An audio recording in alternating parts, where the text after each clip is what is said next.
1964, I left Nigeria. I was the director of the Department of Drama at the Nigerian Broadcasting Corporation. I had been offered a job by the United Nations.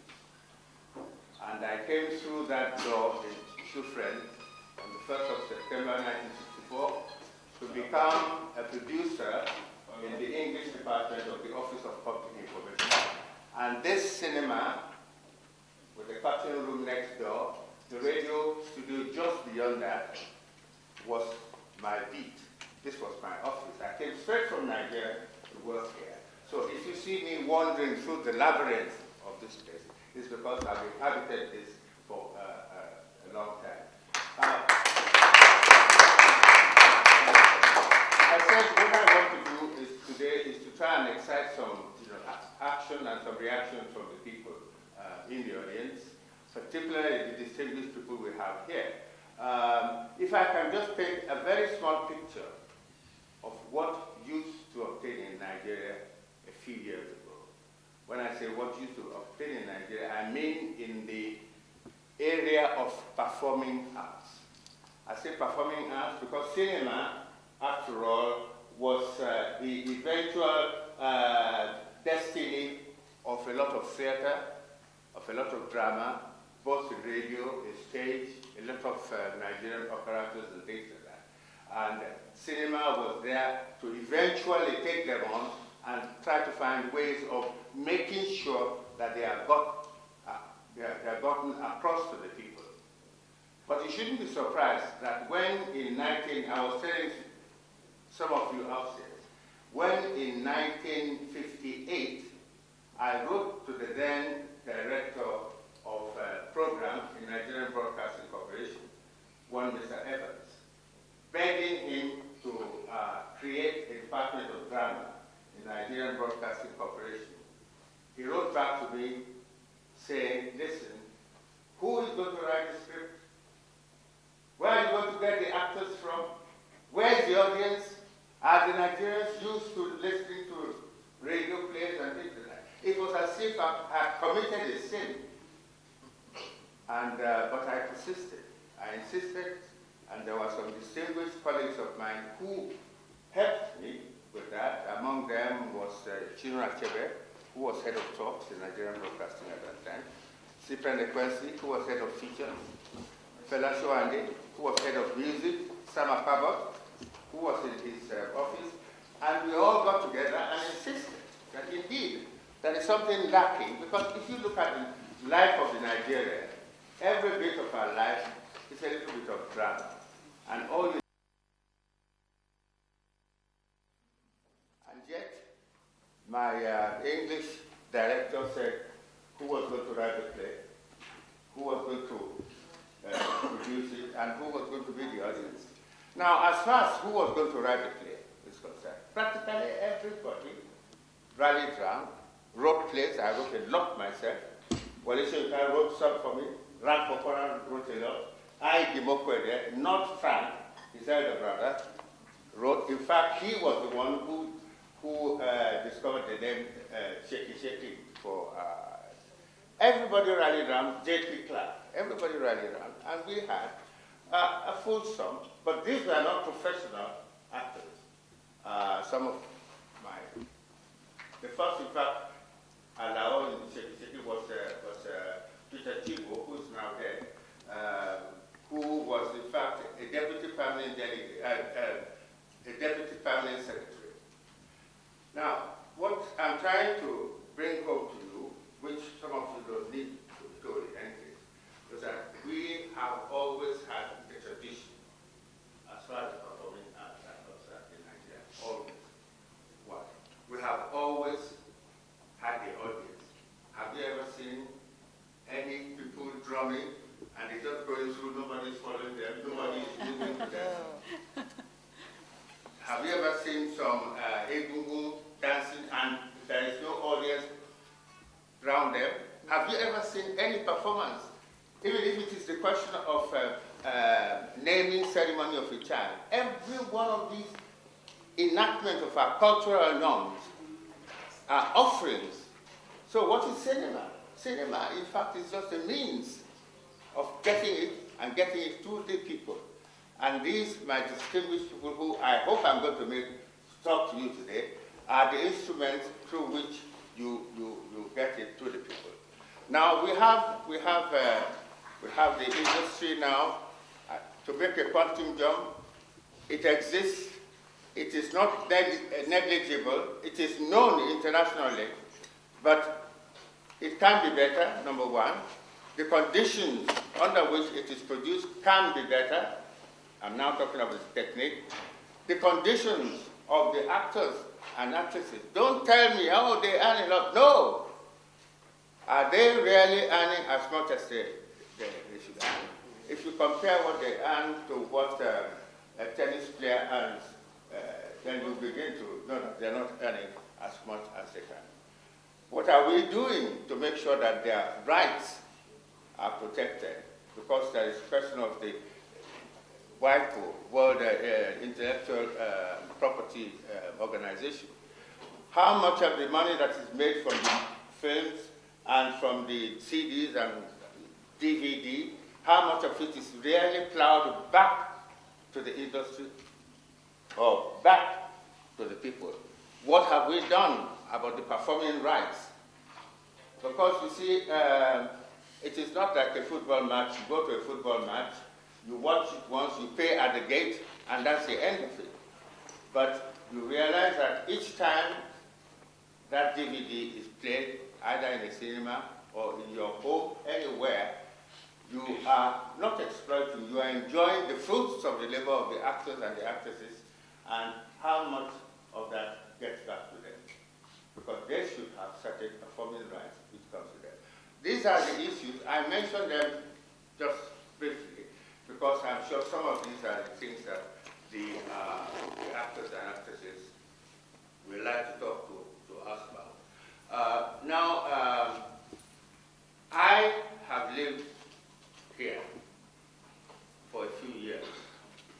When I say for a few years, my son, who was 3 weeks old when I came here, is now 47 years old. Thank you, sir. So, you see, things that happen at home that some of you don't even value that much are of great importance. And I'm sure the ambassador will agree with me. When colleagues of mine in UNESCO now come to me and sort of say, Mr. Nigerian, c'est formidable ce que vous faites dans votre pays là. It's fantastic what you do in your country. I said, aha, is he trying to bring out some negative thing about that? You know? They said, no, votre film, c'est formidable. Ah, c'est bon pour nous, hein? I said to them, in what language? Oh, ça fait rien. C'est si bon, c'est pas nécessaire même de connaître les langues. I said, they are so nice, it's not even necessary for us to know the language. Now, you can imagine, I'm already 6 foot tall. You can imagine how tall I am when I see a Sobia being presented to me by somebody who comes from another country, not even necessarily African. So that means to say we are very proud of what you're doing. We would like to know more about what you're doing. We would like to know more about your problems. When I say problems, I don't mean problems in a negative way. I mean difficulties in the sense of how do we go forward? What can we do to ameliorate the situation and all that? And you are the only one who can do that. None of you looks like a horse, but we want to hear from the horse's mouth, as they say. So the ball will be very much in your court, but I think that, where's Emmanuel?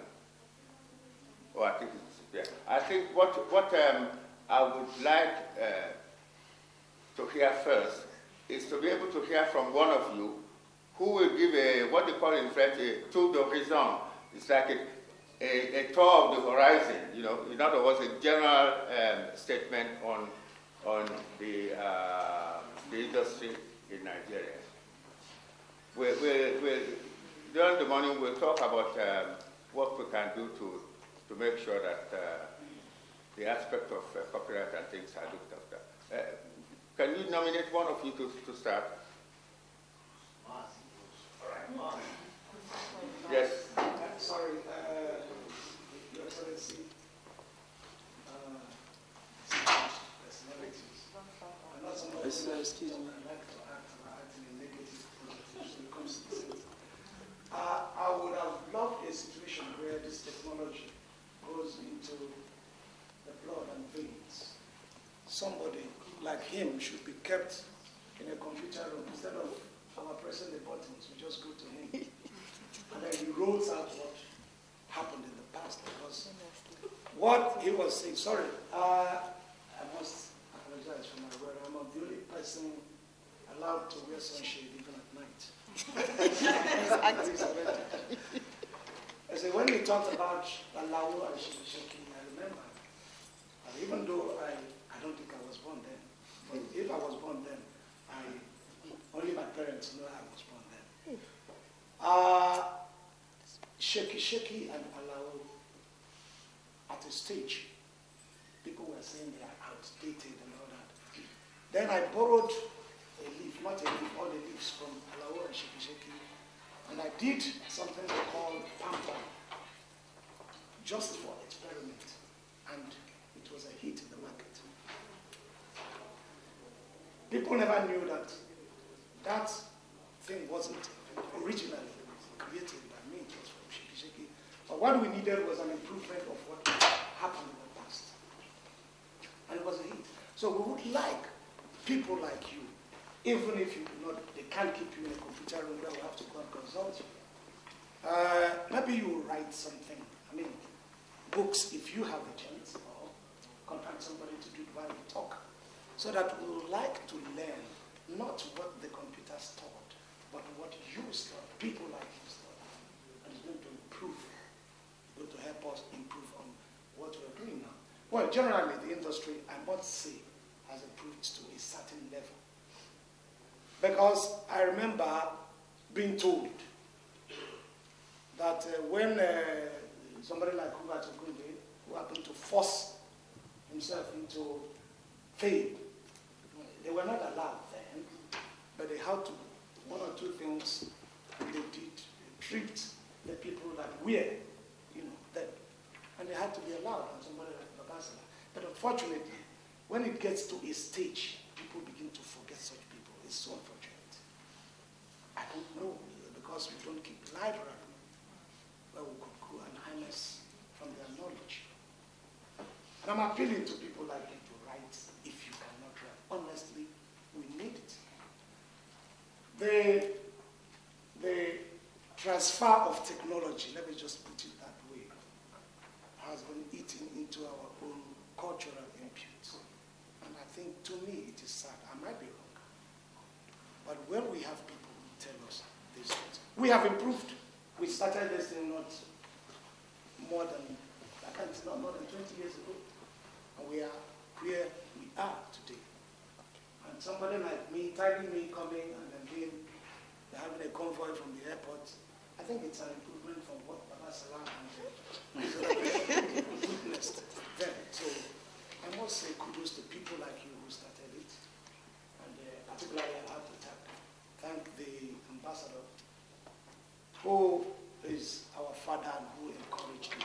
I don't think that then any ambassador would accept somebody in the drama department or wherever to come to this very level and then be given reception. Who are you? Yes. Who were they then? I mean, that is they never realized. Now people have realized that this is something that can boost our culture and then transfer it. One difficulty that we have here, we have a lot, but let me just point out a few. You see, to make this industry reach other parts of the world, just like we absorbed the ones that were coming to us from different parts of the world. Like French, we need to translate some of our films into French, and we need a VOP, so that when I come to France and I'm at the airport, and I don't see any African or anybody who has watched my film, the French people will say, I don't know how to speak it. But at least they will acknowledge that this person has been on screen, and this person is famous or popular. So if we can get that, as a matter of fact, we've been working with Dr. KK here to see how we can achieve that. We need more help. I don't think he alone can do it.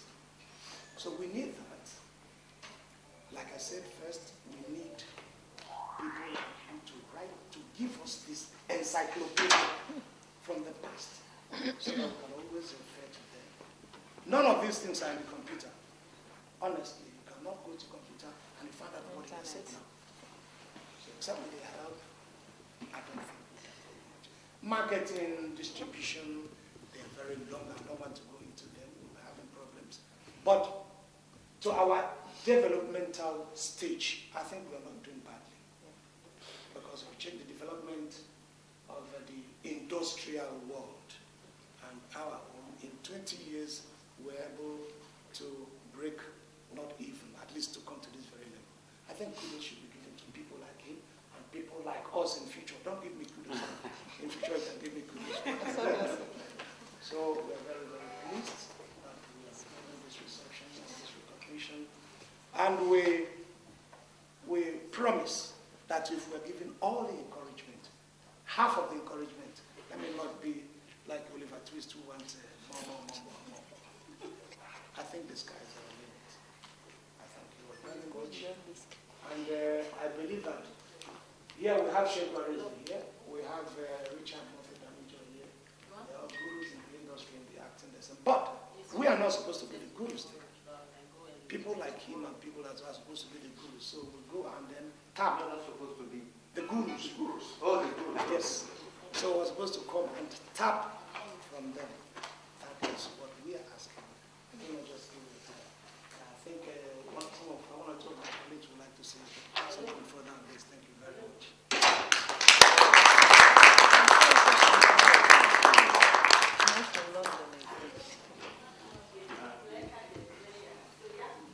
Oh yes. I will make some comments about that. But is there anybody who would like to follow up on that? Yes, I think it's better you come up and then you can project your voice so everybody will hear without It's for the actor. So when your mom's the first one, you take off your shoes, but I just greet you. Your Excellency, Mr. Lijadu, my colleagues and members of the press, everybody here. What I'd like to say concerning Nollywood is that we have developed from nothing into the third force in cinema history that is coming from Hollywood and Bollywood. What has happened so far is people who are in a place who identify the need to reach out to their own people. We did that and we were able to get our people to listen. And taking off from what you said, the audience has always been there. We are a performance-oriented people, and when we perform, there is already a trapped audience at every time when we perform. So the audience moves with you. In fact, the audience is so dynamic in Africa that the audience is a participant. So there is always the call and the response, which is what has helped the growth of our industry. Now, what I would love to see in the next stage, because you can feel how palpable it is that we need to move to the next stage, which is to get into the mainstream of, you know, the world market, which is to say, get into the same market where Bollywood films and Hollywood films are sold or are distributed. I want to see a situation where Buena Vista is taking an independent production from Nigeria and distributing it to the rest of the world. That is the level where we need to get to.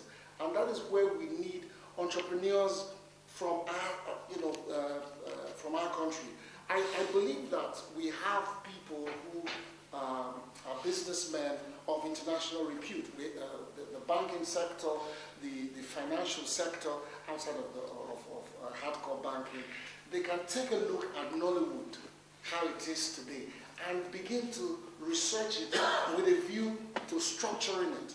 Because without structuring Nollywood as a viable industry, then we will not be able to get to the next stage. That is the necessary stage that we need to get to.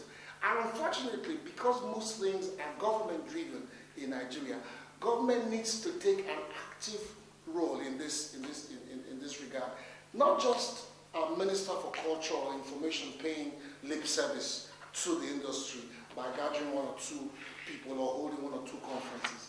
It is government creating super economic structures that will look at the industry with a view to structuring it from production to distribution. And unless that is done, unless they stop thinking that it is me, it is my job, I want to be an actor and stop there.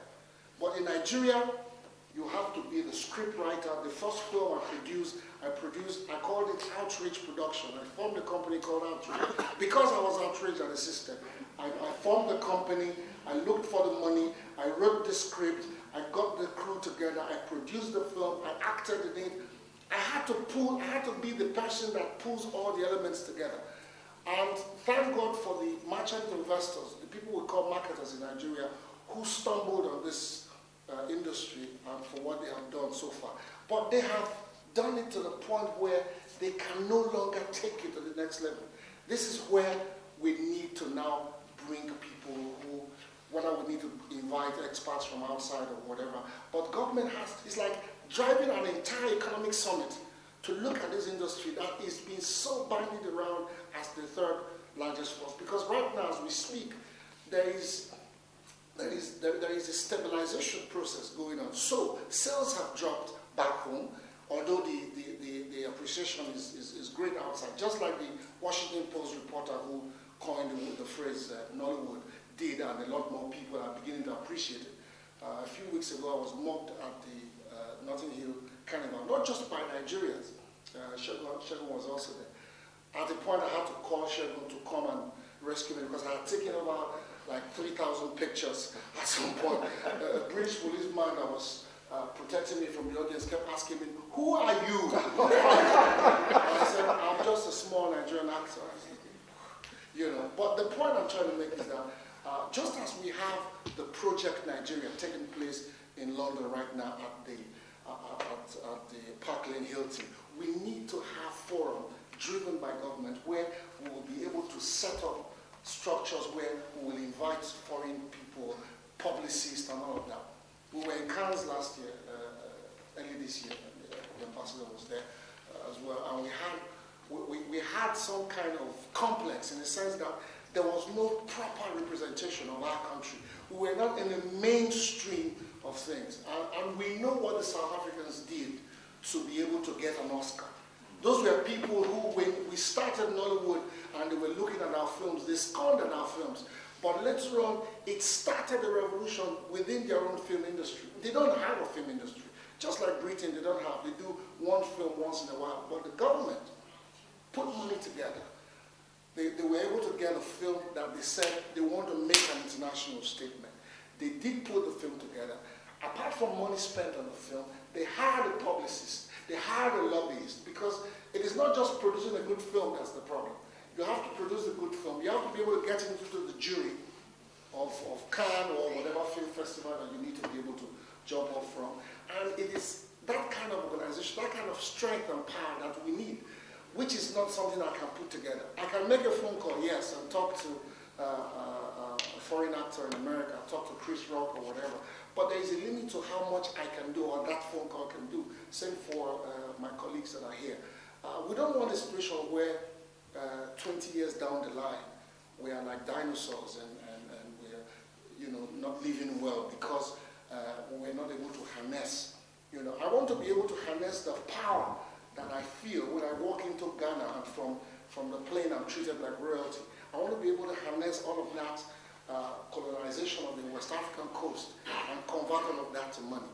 I want to be able to leave at least 1% of what Will Smith gets in his lifetime, because the entire budget in Nigeria that we use, including the spin-off industries, for an entire 1 year, sometimes it's still not up to 10% of the entertainment budget of a film that stars in Will Smith, for instance. So because we are over-governmental, we have a lot of government policies controlling our lives, that is why we need government to look at it like a real serious thing, because outside of the oil, this is, apart from the investment opportunities that Nollywood has, because it can actually bring an entire billions of dollars, as part of tourism, can bring billions of dollars back home. Unless government looks at it like takes it as a serious foreign policy issue, we will not be able to get to the next level, because the organized private sector is still too interested in making sure that the window for loss is zero. We don't have a banking sector where the window for loss is up to 1%. If I need to do a film today, I'll need to go get my grandmother's left foot or something to be able to, as a collateral, to be able to get that. So I opted to speak on this matter because Nigerians in diaspora have a whole lot of contribution to do to make sure Nollywood advances beyond the stage. Just in concluding, I just need to use the Chinese and the Indian example. The Chinese immigrants to America and to Europe were the ones who brought Chinese films to wherever they were. They were not afraid to bring Chinese films, and they just didn't show the films amongst themselves during their festivals. They rented halls, where regular cinema halls, where like the Odeon or like the Paramount Pictures or whatever cinema places, they rented them and shut them down for one whole weekend. So from Friday to Sunday, they will tell you, this week is a Bollywood week, or this week is a Chinese film week, or a Hong Kong film week. So you go to a regular cinema where you buy where you go watch a regular Hollywood film, and you find that the Indians or the Chinese, they've shut down 3 screening halls where they are showing their films for a little bit under the price that the regular films are showing. And people who came for the regular films, it is there in your face, so you want to try and see what it is that makes the Chinese film, what it is. And the same thing the Indians did. The Indians in the diaspora, they took their films, they didn't stay in little places. No, they took them to the regular places where other films were shown, and they showed their films there. And that was how their films started getting into mainstream. I want to see investors, people who have money, who have influences in the diaspora, take up Nollywood, see how they can improve on the packaging and all of that. Even with what has been done already, remastered, re-digitalized, just like there's a company called Eros. Eros is the foreign company in America that takes care of all Bollywood films. They will take a small DVD from India and repackage it, take new pictures and all of that, repackage it and sell as limited editions, in America, and help with websites, and that has really, really improved the image of most of their stars. In closing, I was at Cannes, the same Cannes early this year, when the Indian actress called Ashra came, and it was sad for me in a sense, because there we were with so much powerful people as our own delegates, with actors and actresses that commanded 160 million people 120 million people watching them every day. And there we were on the one side, and this Indian film goddess was being adored, and all the cameras were just taken away. And I said, this is not how I want to come here. But I see God heard my prayer. As I was moving away, a Canadian called me, walked up to me and shook my hands and said, oh God, I'm fine. It's nice to see you here. It's your film screening. So I did a double take. I looked at the guy behind me. He said, no, I'm talking to you. I'm talking to you. I love Nigerian films. I showed your film in Canada last year. I thought you were going to come to the festival. You guys are doing great work. You guys should be here. You should be showing your films here. And I looked at him and I said, don't worry. Give me 2 years. When I come back, I'm going to walk the red carpet.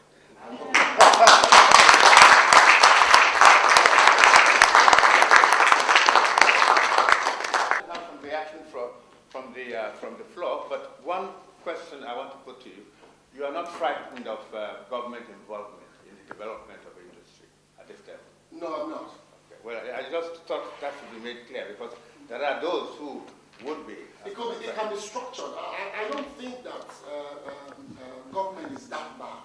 I think that once there is good intention and there is political will to do something, somehow, in all of that atmosphere of non-performance, something does come out of it. Good. I want it to come from you. Yes. So, thank you very much indeed. Sorry, sir. Just a little proviso. Just you never know where these things go. As long as such bodies, when they are constituted, they must have representation also from the real practitioners, not people who are on the periphery of education. But thank you very much. And a lot of it, as you quite rightly said, is a lot of the poor Indian girl who was flooded with light and all that sort of thing. It didn't come from nowhere. It's all planned. It's all, you know, her entry is planned. When she comes in, it's planned. There's somebody who keeps saying, she's coming, and you know, like the game we used to play as little. It's coming, no, yes. So you see, so it's coming, no, yes. Everybody will be looking. So it is really something. Nothing happens by accident. In international affairs and in interstate affairs, we call it protocol and all that sort of thing. Because I tell you, if the Prime Minister of England comes into the airport here without being announced, he will carry his own suitcase. So if you realize that, you know, and this is where the money is. And we have a lot of people who have a lot of money. Don't you think we should do a sort of campaign? I don't know. Let us try and find out what their vanity is. Touch that vanity. And if they think that this will make them, let them put their money in this industry. Because I hear you loud and clear. And that stage that he's talking about that you have to attain, it's a very, very important stage. All I want to say is at the same time, don't leave the internal market alone. Continue to develop it because it's a big market.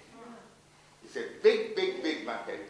The only thing you need to make sure is that every one of your CD that is played, every one of your film that is shown is legitimately bought. Bought. Not just downloaded for nothing. Yes. Good afternoon. I'm a very huge Nollywood fan. That's why I'm here. I was going to talk about the content of our movies. Because if people are going to invest in your movies, then they want to know that it's something worthwhile. And sometimes, because I have a lot of friends that like Nigerian movies, sometimes when we watch certain Nigerian movies, you get the impression that you're watching American movies that are sort of remixed. And I mean, if a white person wants to watch a movie with Western ideologies, they're going to watch their own movies. When they want to watch Nigerian movies, they want to watch something that talks about Nigeria. They want to know much about the country that produces the movies. So I think we should, the content of the story, we should always, because the reason why Bollywood and I don't know what they call the Chinese movie industries, but I know the reason why Bollywood is big is because they're so proud of their heritage.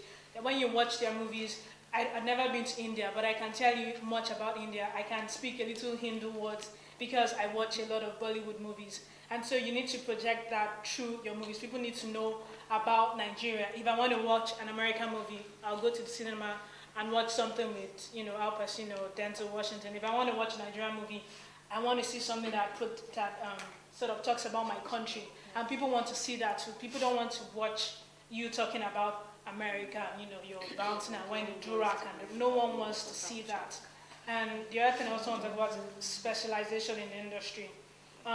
In Hollywood, for instance, you don't have, like what he was saying when he wanted to do his movies, he had to do everything himself.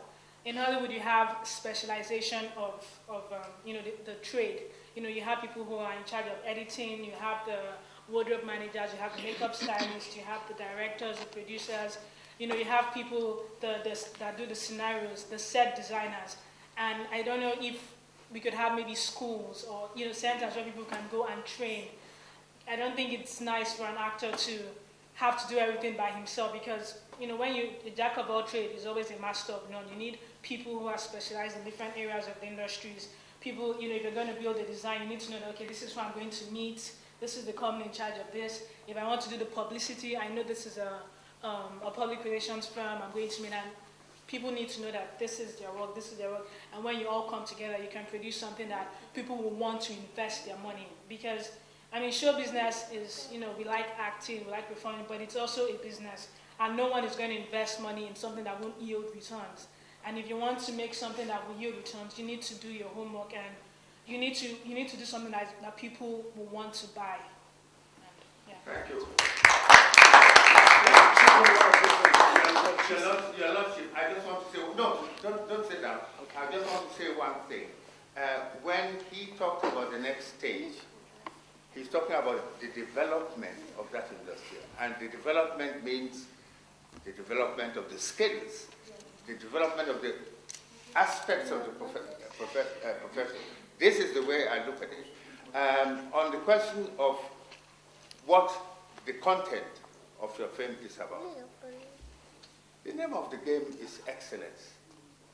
I don't totally contribute to your compartmentalization, that if you go and see a Nigerian film, you don't want to see something which is not local Nigerian. No, there are aspects of life that may not be absolutely indigenous, but the excellence is the name of the game.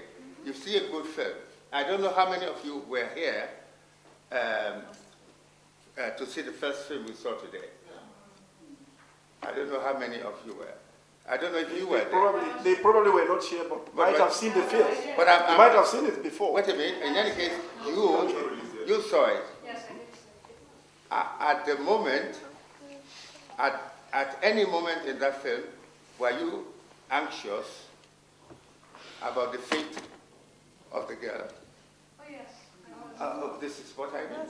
The excellence, that is the name of the game. You are not thinking this is a Nigerian girl in a Nigerian situation who is likely to be shot. No. This is. I'm not trying to debunk what you say. There's a lot of merit in that, but I think all those aspects will be developed as we go along. You are a very patient man. At least even if I don't touch you, I reach like that, I feel you. And you cannot imagine how often in my own sitting room I have laughed and nearly kicked my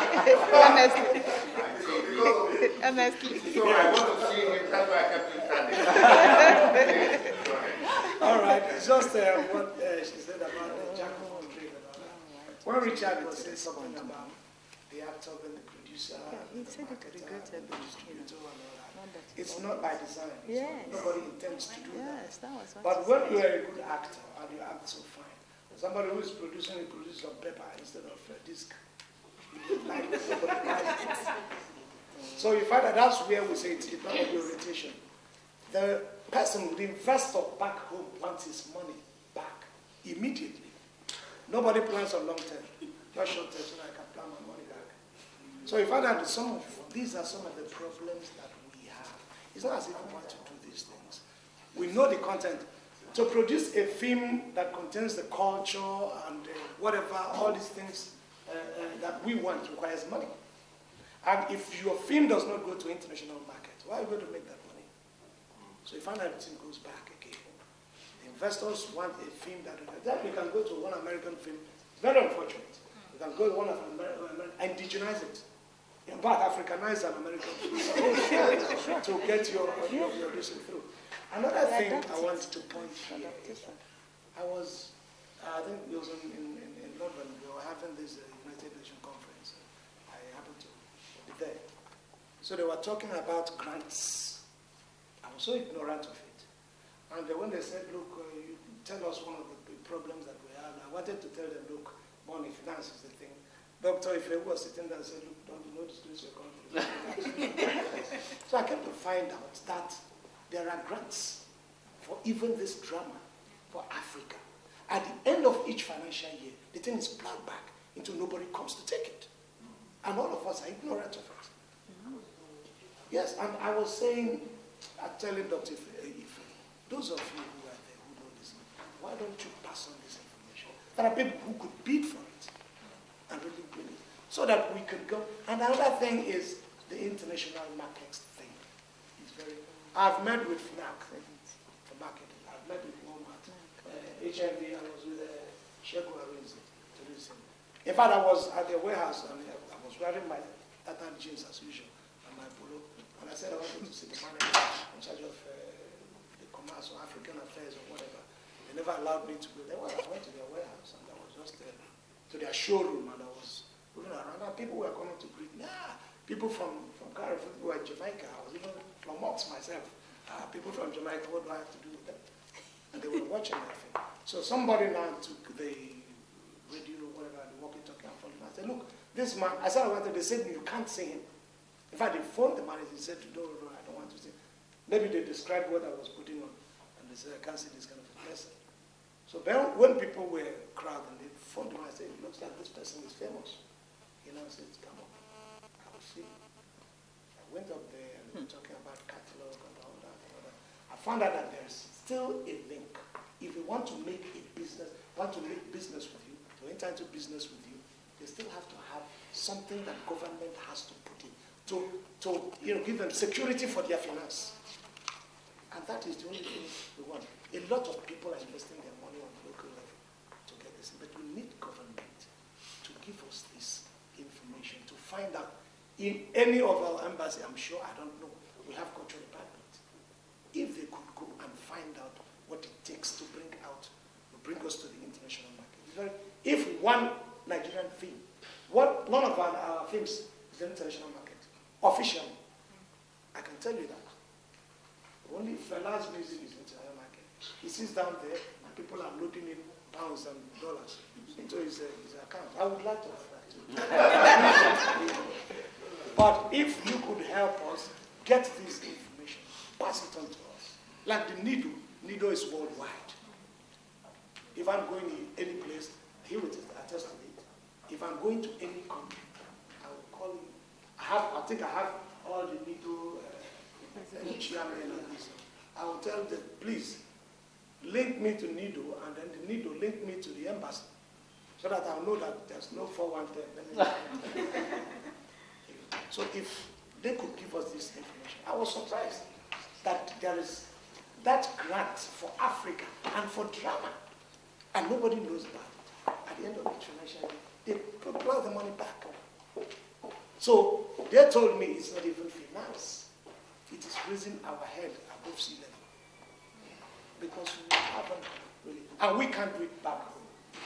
If I will get up from Nigeria and then come to do this marketing when I have Nigeria in France, I don't think it's right. So we are pleading that those people can get us all this information. There are a lot of things that we can do. Thank you very much. Yes. And then I've seen your hand. Yeah. Oh, I'm sorry. Okay. Madam would like to have a word. Yes, indeed. I don't. Would you come forward? It's probably better. You know? In addition to what RMD said about funds for movies and what Nkemba said, I remember an experience we had about 3 years ago when we were making Oswald in London. I happened to be one of the associate producers for Oswald in London and came to the role, produced and directed. We went around with the idea to several banks to give us money for it, funding, and say, hey, and it was even ready to pledge his house to say, listen, I'm putting it down as collateral. They refused giving that money. We got the money from the Republic of Ireland to do Oswald in London. And when we finished, it became a monster. The same bank wanted to identify with us. So what I'm saying in essence here is, if there's a way government will help in establishing a film fund where filmmakers can go take money, make a film, and put the money back for other filmmakers to use, it will be very, very nice. It will be a splendid idea. So we look forward to government supporting in that aspect. And also in terms of equipment, when you bring most of this equipment home, we do not have, as we speak right now, most of us, when we get our cameras and all that to work and it breaks down, you have to fly to London, buy a ticket, go through the process of getting a visa to fix your equipment, and come back to shoot the movie. It's not ideal. So always say support.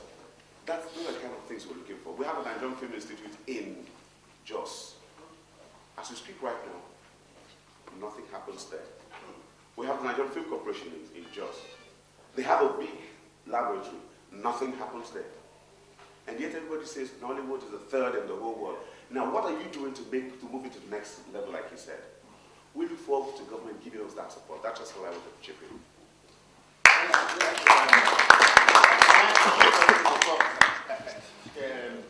I just gave the floor to the gentleman at the back. Film foundation in Nigeria, a film foundation. I'm not aware. Oh well, think about it, because you will understand why I say foundation. Yes. I'm very happy to be here to see my favorite fan, RMD. What are you? He is my fan. I know him very well. He's favorite actor. Yeah. It's the other way around. Well, I'm Sullen Billy. I'm a lover of the Nollywood. They are trying very hard in Nigeria because we Nigerians, we like watching Nigerian movies. And we like to support them because we are the audience trying to buy the movies and watch the movies. What I want to beg, as he was saying, people should help them. And even helping them, they too should try to help themselves by the kind of films they act. Some of the films we watch, then you see the title, you have known the beginning, the middle, and the end. But when you watch American films or all these other films, the suspense they give you, you will like to see the end. So what I want to beg is, even as much as they are thinking to get more funds, they should too be thinking as much to... Of Nigeria, when I say the government, is already aware of the need to come in and give support to Nollywood.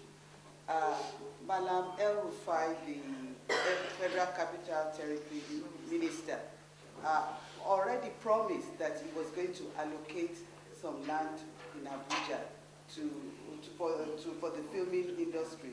I don't know how many of your members had a meeting with him, but yeah, okay. But these things are worth pursuing, because if a promise is made and you don't activate it, then you're going to we are going to keep talking like this. That it's in the pipe. No, you should bring it out from the pipe. You should bring it out from the pipe now, because otherwise that pipe will be burst.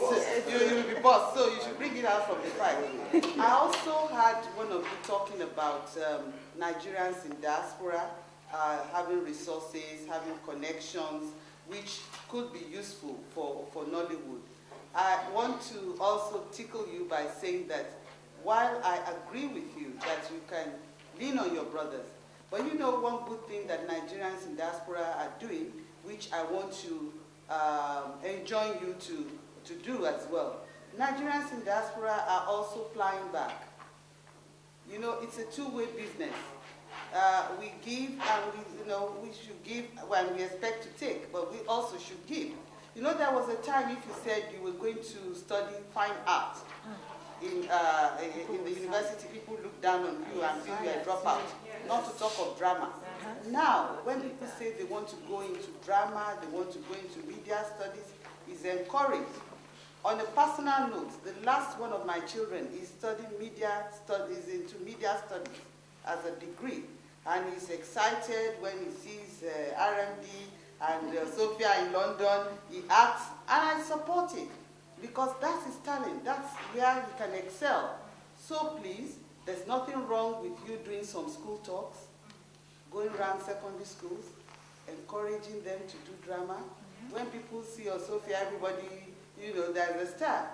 So you, like your brothers in the diaspora, please think of laudable programs that plow back into the community, because at the end of the day, to whom much is given, much is expected. Yes. Okay, good afternoon, everyone. My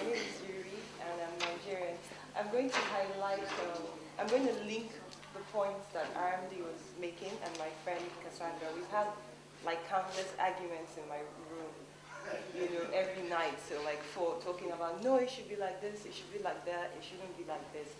But coming from a business point of view, all fingers have been pointed at all directions, the government, the actors, and all sorts. But I think that we shouldn't just look at the government. Why Hollywood is the biggest revenue making avenue for America is because, like you said, excellence is very important. If it's not good, I don't think any businessman, I don't have to be an actor, I don't have to want to, I don't have to love even watching a movie.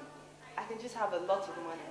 And all I need to do is want to make money back. So if I have a lot of money, for instance now, and there's a good film to air, and then you come and sell it to me, but you're selling a complete package, you're selling the product to me, then it's something that I would say I want to invest in. So we shouldn't just say, oh, the government, the this, the that. I think that there's so many things we need to work on, and it's not just one particular person that we can put the blame on. If a bank, let's use a bank for instance, if a bank is not functioning well, what will be done? It's either it merges or it's closed down and is restructured.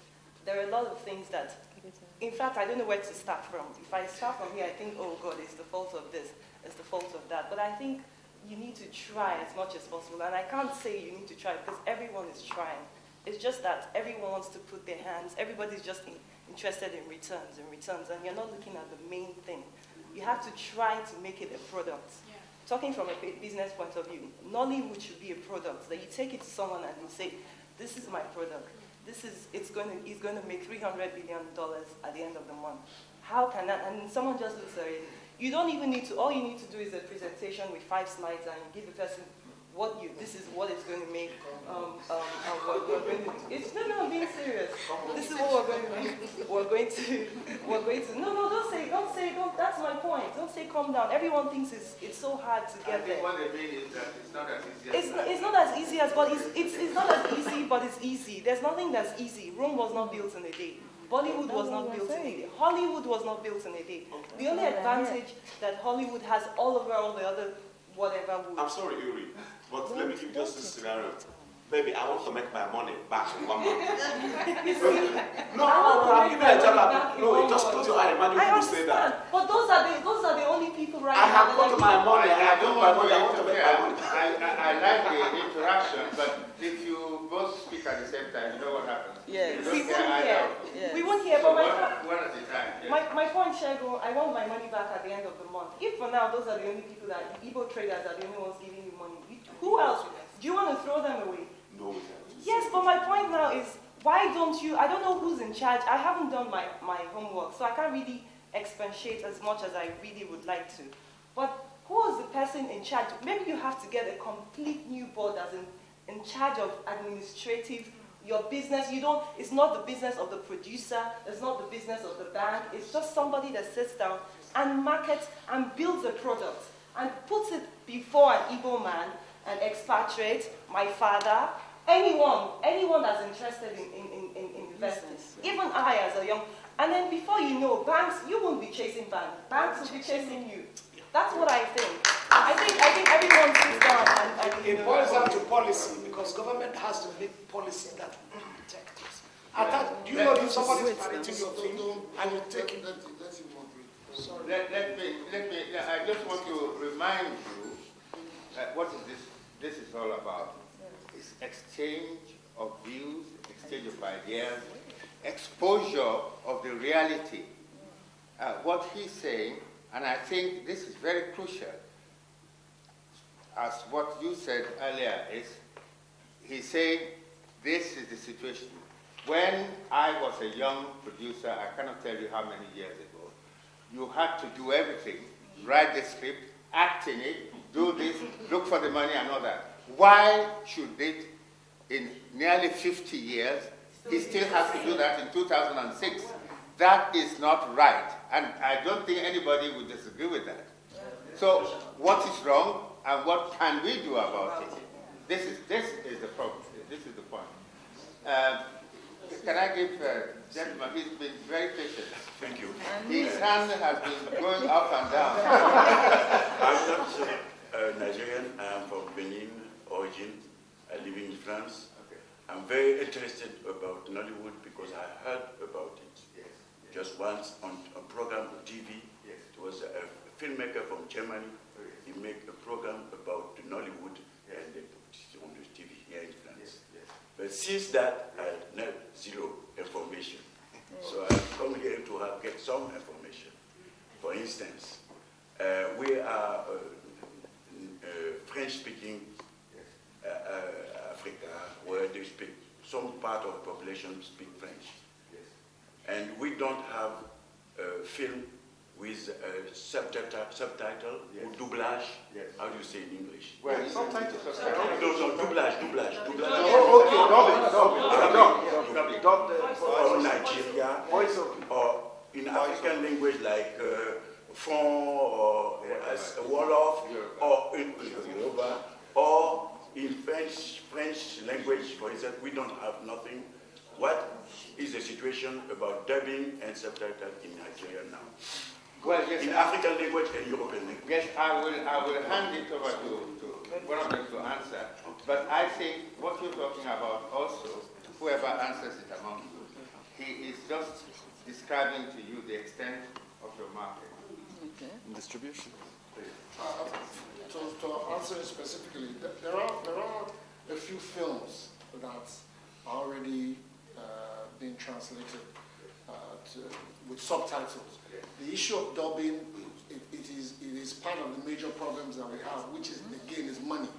Because what it means is that you are going to expend so much money to do that on a film that you are not sure you're going to get returns from. But just very quickly, I don't know if I will have the opportunity to do like a summary. What you need to understand is that there is no structure in Nollywood, as what you were saying. That's why you needed to do your homework so you can contribute more. If you don't have a structure where everybody can come in and invest and see, you can chat it on a matrix and see, oh, if I invest X, depending on the excellence of the movie, I'll be able to get X. No, we're dealing with a lot of piracy, internally and externally. Take, for instance, if there was nothing to write home about, if there was nothing good about Nollywood, we won't be sitting here today. Yeah. So there is a brand already. Like any other industry, in anything that you do, there will be charlatans, or there will be bad ones, and there will be good ones. So that is there. Again, I like to always conclude that Nollywood is a microcosm of the larger Nigeria. We have had successive governments.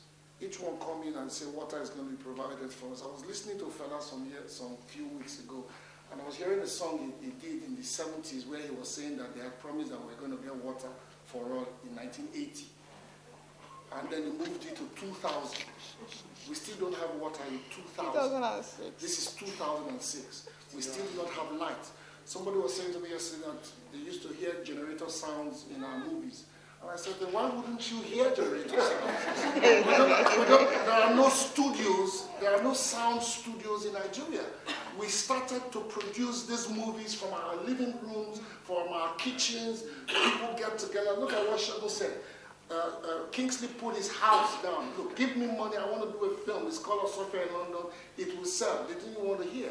Today, the film is one of the biggest monster hits in Nigeria. This man is a walking celebrity everywhere he goes. What we need to understand as Nigerians is that we are not saying that we don't have room for improvement. It's important you know that. We are not saying that the Nollywood is set and that there are no rooms for improvement. We are just saying that we need to be able to encourage our people to invest in it. Outside of the merchant investors right now, nobody invests in Nollywood. Outside of the Igbo trader, nobody else puts a penny. Apart from us who do independent productions, nobody else puts money in it.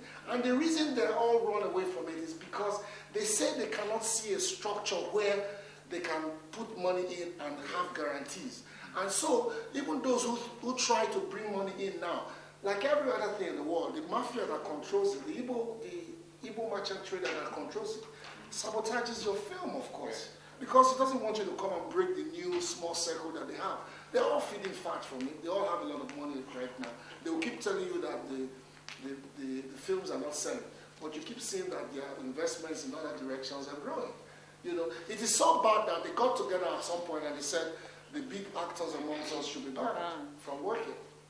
Because they're like, I'm tired of paying you the kind of money I pay you. You know, it took almost a period of 2 years for sales to go down for them to understand that, you know, it's a partnership that we need to have in the industry. So there are dimensions that we cannot cover here. So I would love a situation where when we finish this officially, we'll be sitting out there and we'll consult freely, answer all your questions. So don't forget me. Because I don't want to make... Okay, so translate. No problem. I want to respond Translator. to my friend. And I'm journalist. I'm interested by the movies and the Nollywood and Bollywood. What I want to know is, est-ce que la piraterie n'est pas un frein et un obstacle à l'investissement, justement?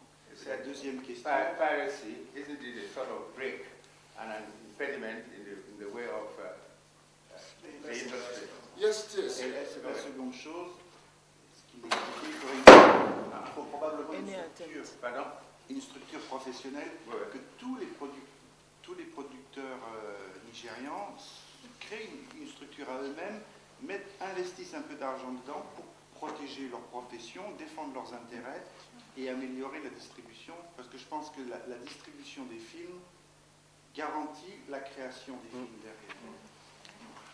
What you're saying, isn't it possible that those of you who are in the industry get together and put a little bit of money each and create the structure that you say?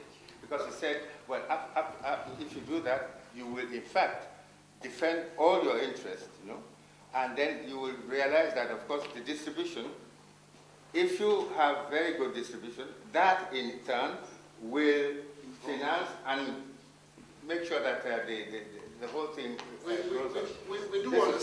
We do understand that distribution controls content, for instance, and that there's a need for the structure.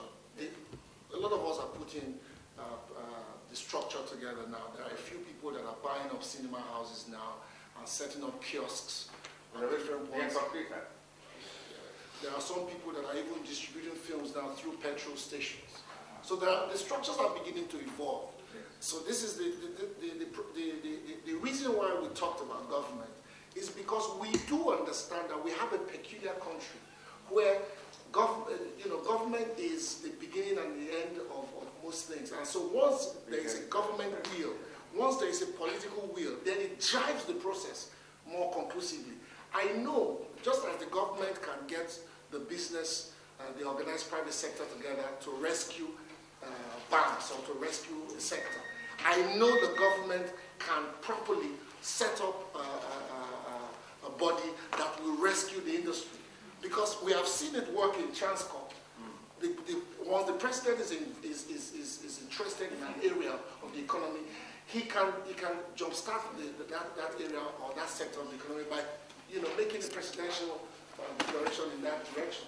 That's what has happened with tourism. The president has pet projects. I would love a situation where Nollywood becomes one of his pet projects. And that is driven, with all the strength that he drives the banking sector. Because we believe we are that important. But to add to that, because I discovered these dramas in West Africa, like Togo, Ghana, Benin, and every country, and also Niger. Yes. And the public, the people want to understand and to hear more because they're interested by the stories inside.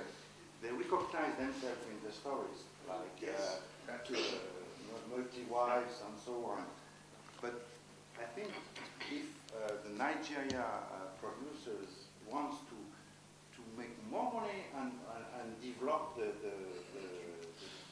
section, the production, they have to invest in the translation, voiceover, and everything. Another thing that causes trouble is the policy. Do you know that you can make a good film and people will be pirating it, you will not be making your money? If you take the person to court, there are no clauses that you use to nail the person. But there are laws, just that. No, we have presented this to the presidency. certain things that we need to do. Take insurance, for instance. If you are a driver and you're going along the road, and the policeman, it's his duty to say, where is your insurance? It's not the duty of the insurance man in his office to do it. I'm just giving that as an example. We said we needed, and he promised that he was going to get in touch with the minister and then have policies that will protect. We have the census board, we have the copyright council, but they are still using the old laws before the inception of this, film thing. So if they can now give us or improve on the old policy, so that if somebody pirates your film, I've had personal experience. If somebody will, pirate your film and take the person to court, except if you have a clever lawyer, you can now bend some of them. But if you go to look at the laws and the clauses, you find that you can't win that case. So we need to we'll have to separate the laws as they exist. They are enough. There are enough protection for. Is the execution, is the policing of it. There is nothing wrong with our copyright laws right now, in the sense of the word. Yes, madam. Good afternoon, everybody. I'm a fashion designer, and my question is both a question. My comment is a question and a comment at the same time. I just came back from India a while ago, and like everybody knows, Bollywood is really phenomenal. The one thing that struck me about Bollywood is the power of the fashion industry. Every single film I watched, even films that had such great lines, they still came back to the fashion angle. They had to dance. And I realized that the dancing was really so that the ladies especially could show off the clothes, the men could show off their traditional clothing. So what I realized from Bollywood was that as much as the films are famous, they were using fashion as a vehicle. They were using fashion as a vehicle to promote the industry internationally. When I look at the films that you guys make here, it's like you guys just go down to Tedro Show, pick up some stuff, or the stuff that a lot of you female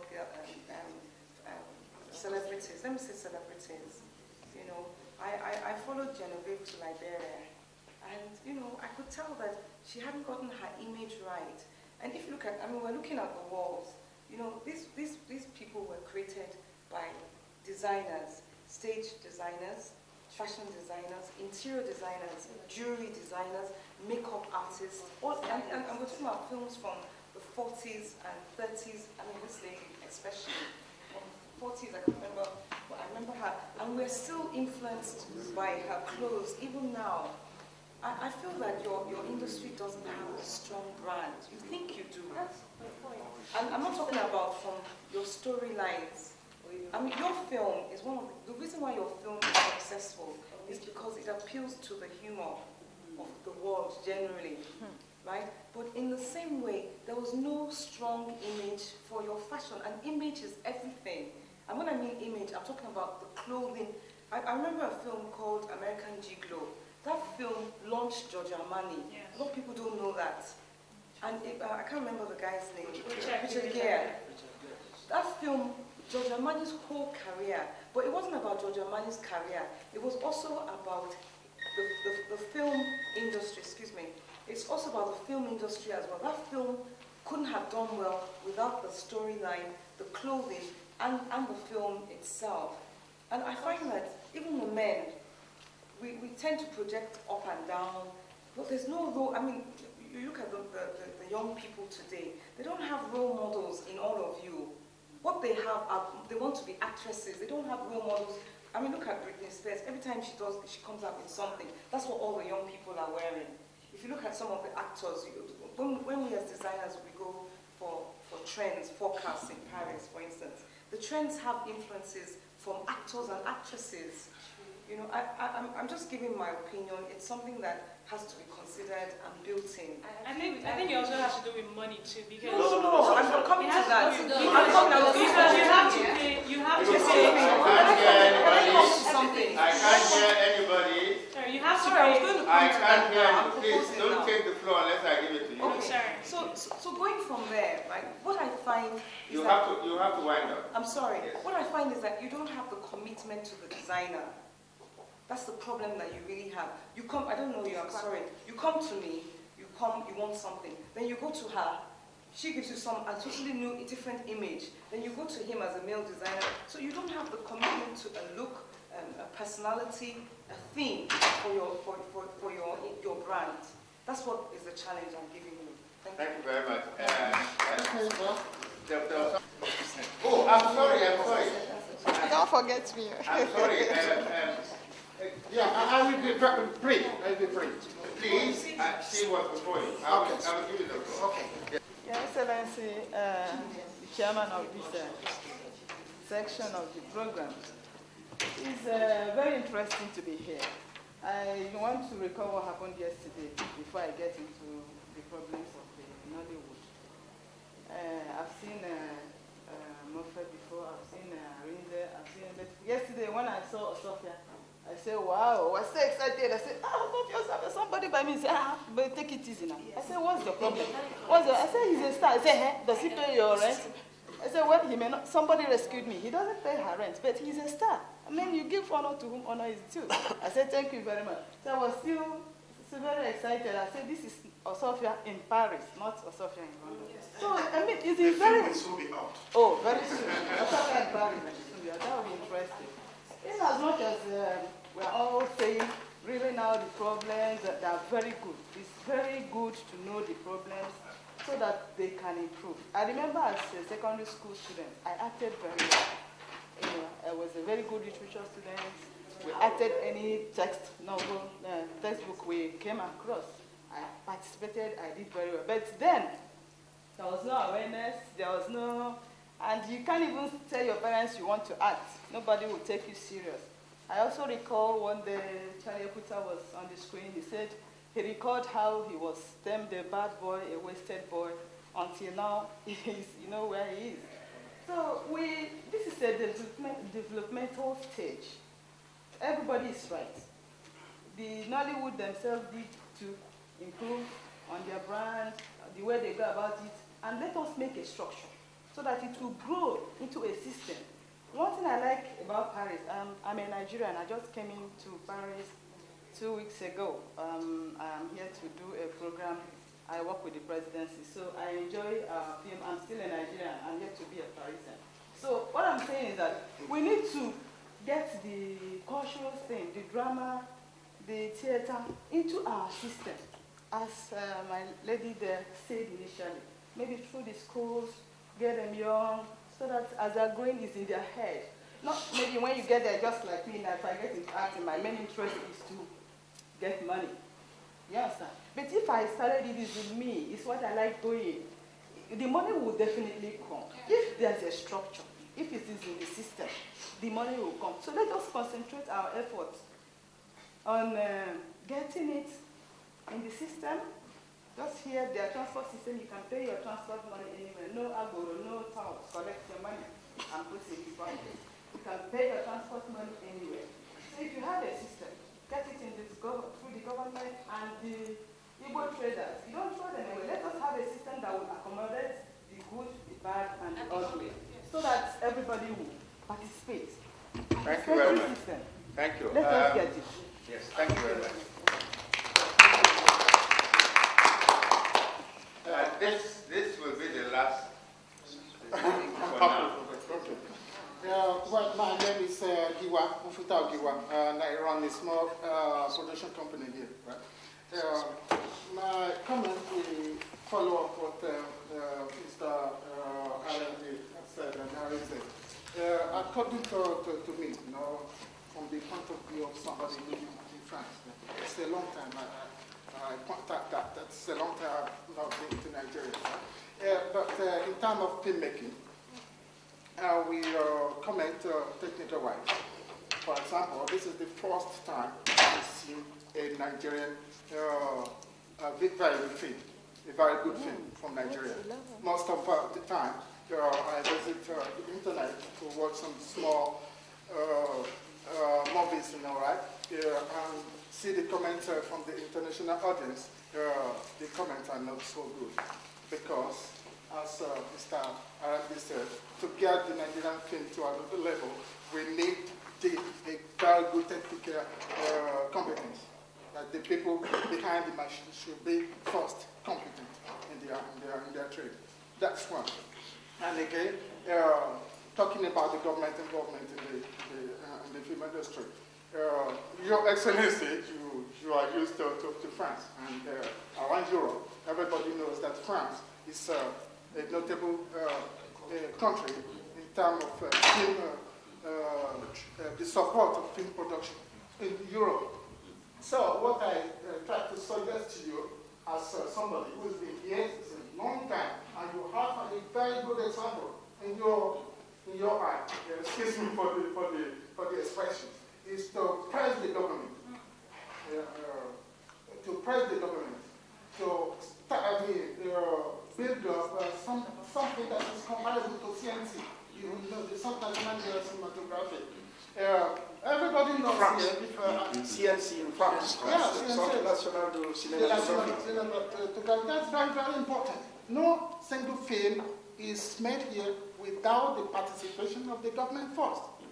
Giving the money to the producer, money, I said money, because making a good film is very, very capital incentive. You don't make money, you don't make film with small equipment, and when you're not capable of using that equipment. Again, so our government have a very, very strong role in that respect. It's very, very strong role. If you, government, who, those of you, I'm sorry to use that expression again, who are representing the Nigerian here, for example, because you see the same thing as I do. I've been here since 30 years ago. If I don't go back to Nigeria, it's a problem, right? But I know where the problem lies, right? So what the representative of Nollywood has said is quite, that's the next thing to do. The participation of the government is mandatory. If you don't do that, the Nollywood, I think, will stay where it is. It won't go to any level at all. Because to rise, again, above the level where they are now, these people has made this Nollywood out of scratch. Yeah. Out of scratch. Yeah. To go to the international market, you need a good film, which appeal to the international audience. Mm-hmm. First, they judge the quality of the, I finished. They judge the quality of the film first. And the people, especially the European overseas audience, are very much educated in the in and out of making film. And what is a quality film and what is not. Not only the story. Well, as I said earlier, it's the first time I've seen a very good film. Well, the camera movement, maybe I cannot confirm the format of the film. Maybe it's 16 millimeters of the film you watched this morning. Yeah. It's the best ever I've seen. Although it's the first one. All those small films on the internet they're not. They don't even qualify to be mentioned in film. So the government, So the government participation is very majority. Do that. Please do that very quickly. I think the message has gone down well. Okay. Thank you. I'm very happy, as I say, so far so good. It seems we are all moving in the right direction. We are very happy that there's an industry which is developing in Nigeria. Those who are within the industry itself have certain gripes, and they are very legitimate gripes. The shortcomings, the weaknesses, and all those things that they think we need for them to make the next jump to where the industry should be for it to really fly. We have touched on the question of quality and the question of excellence, and we are all agreed that if you have a good film, if excellence is really a watchword, then you will get even sponsorships. There is a necessity which has been evoked of government helping with the question of creation of a structure that within which the industry will be given a kind of oxygen to develop.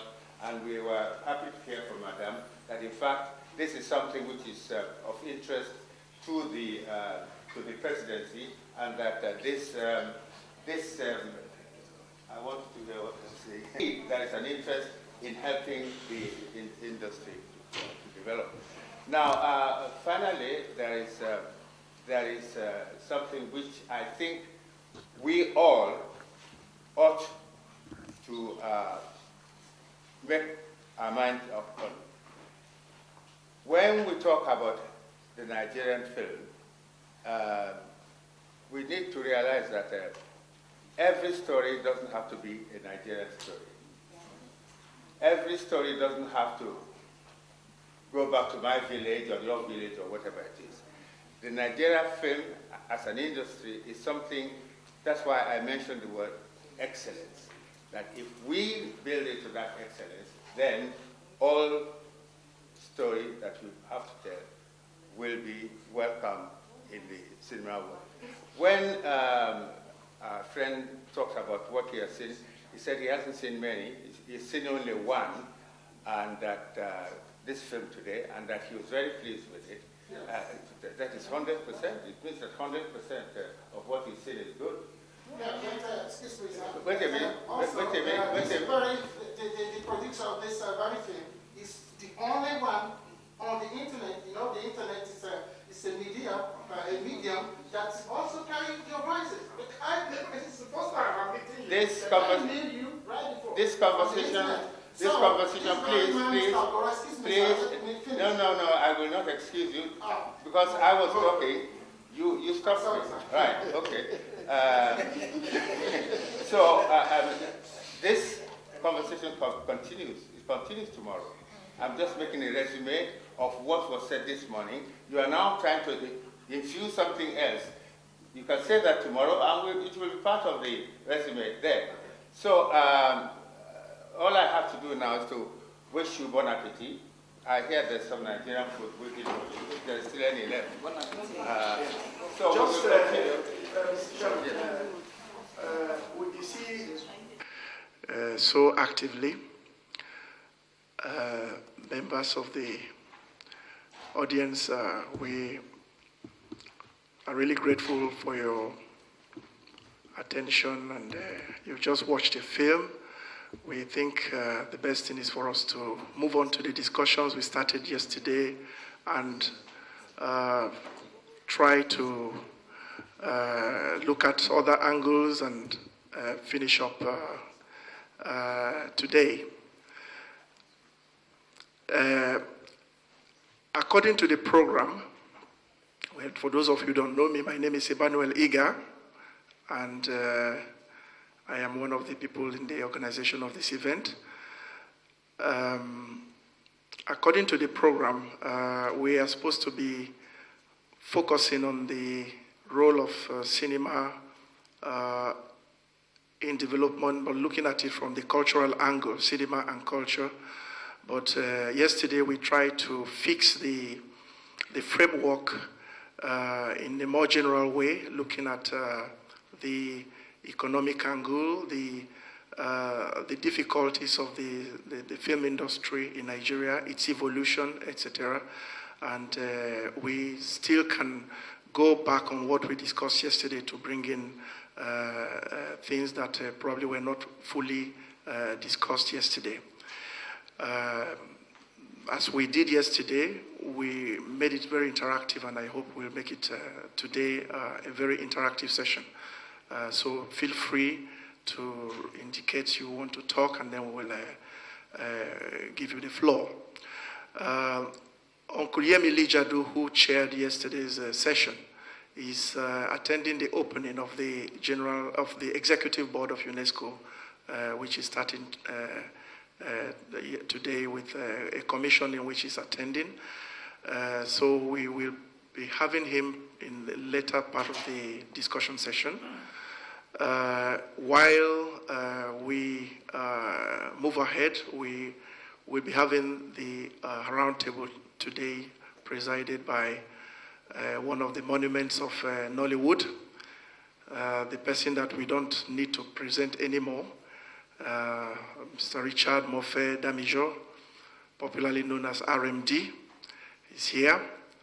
I want to acknowledge the presence of Shegun Arinze there too, producer, an actor, Nkemowo, alias Sophia is there. I don't know, I always have the temptation to call him Osofia so that he will protest.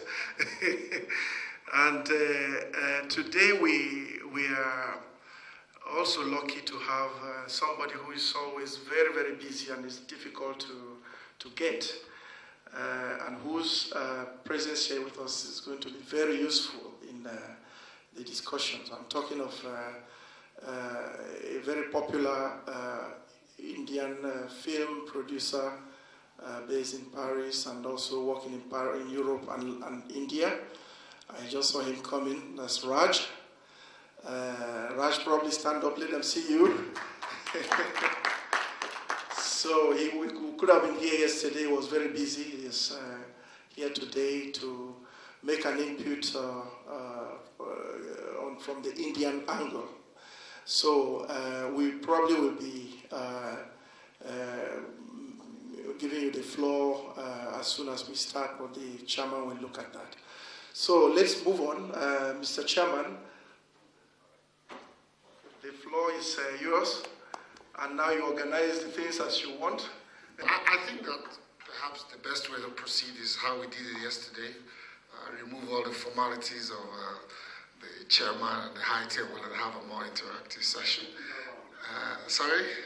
Okay, leave all the formalities of a square table or a rectangular table and have, you know, a very informal session. I think that the more interactive we are, the better we'll be able to say the things that we really want to say. Perhaps just for the benefit of those of us who were not here yesterday, I should just probably give a little overview. Nollywood is the official name now in the world of cinema for films made out of Nigeria. The characteristics or the dynamics of Nollywood, as it has come to be known, is the fact that we work mainly on video. In the last 11 years or 12 years or so of Nollywood's life, we have produced quite a number of films that has had a lot of following. Nollywood was created out of necessity, or some people have called Nollywood a child not a child of necessity, an accidental birth, as it were. It was a phenomenon that grew in the middle of all kinds of economic crisis and political turbulence in Nigeria. And for a long time, people, the outside world did not notice it, that some revolution in cinema was going on. And what happened was that a young man who used to work, who used to produce indigenous films in Nigeria, decided to try something in his own language. And when he did that, with some English subtitling, the response was phenomenal. And of course, that opened the doorway for a lot of people who now transferred what was otherwise made for television movies into video, the video format, and sold out to people, to consumers as movies. And that was how the birth of Nollywood evolved. And over the years, we have been able to produce so many films that our people are now employed. There are people who all they do is just acting or editing. We have employed so many people in that section that perhaps Nigeria today, outside of its oil, is best known as, you know, the country that has developed a cinema movement in the middle of all its crisis. And that is what has become known as Nollywood. The Western media has given it quite a lot of publicity. And also, I'm happy to report that a lot of books, a lot of doctoral theses in universities as far and remote as Greece have been written on Nollywood. We are hoping that over time we'll be able to collect all of these theses and have them published in one way or the other. So that in a nutshell is Nollywood. We also said yesterday that we are at the stage where now that the rest of the cinema world has noticed Nollywood, there is now the need to start speaking the essential language of cinema like every other cinema country or anybody else who does film. There is now the need to look beyond video. Some people say that there is no need to go beyond video, that with the development of digital video and all of that, that we don't need to go back to film. So it's a seesaw process. It's an argument that's been going on back and forth. There are a few Nollywood films that are on film, not on video. That is also taking place. There are people in Nollywood today who are looking on producing films that are made, in traditional film stock. So that's just, I just needed to give that small introduction to set the ball rolling. Perhaps much more than anything else, I'm very interested in Raj's presence here. I would love to hear from you at some point how, perhaps we can, whatever the Indian example is, how they were able to get into mainstream movie market. We'd like to know, so that maybe we can borrow a thing or two. Most of us in Nollywood, we grew up on a steady diet of Indian films. I'm an avid fan of Amitabh Bachchan and Dharmendra and Hema Malini. Only this morning I was watching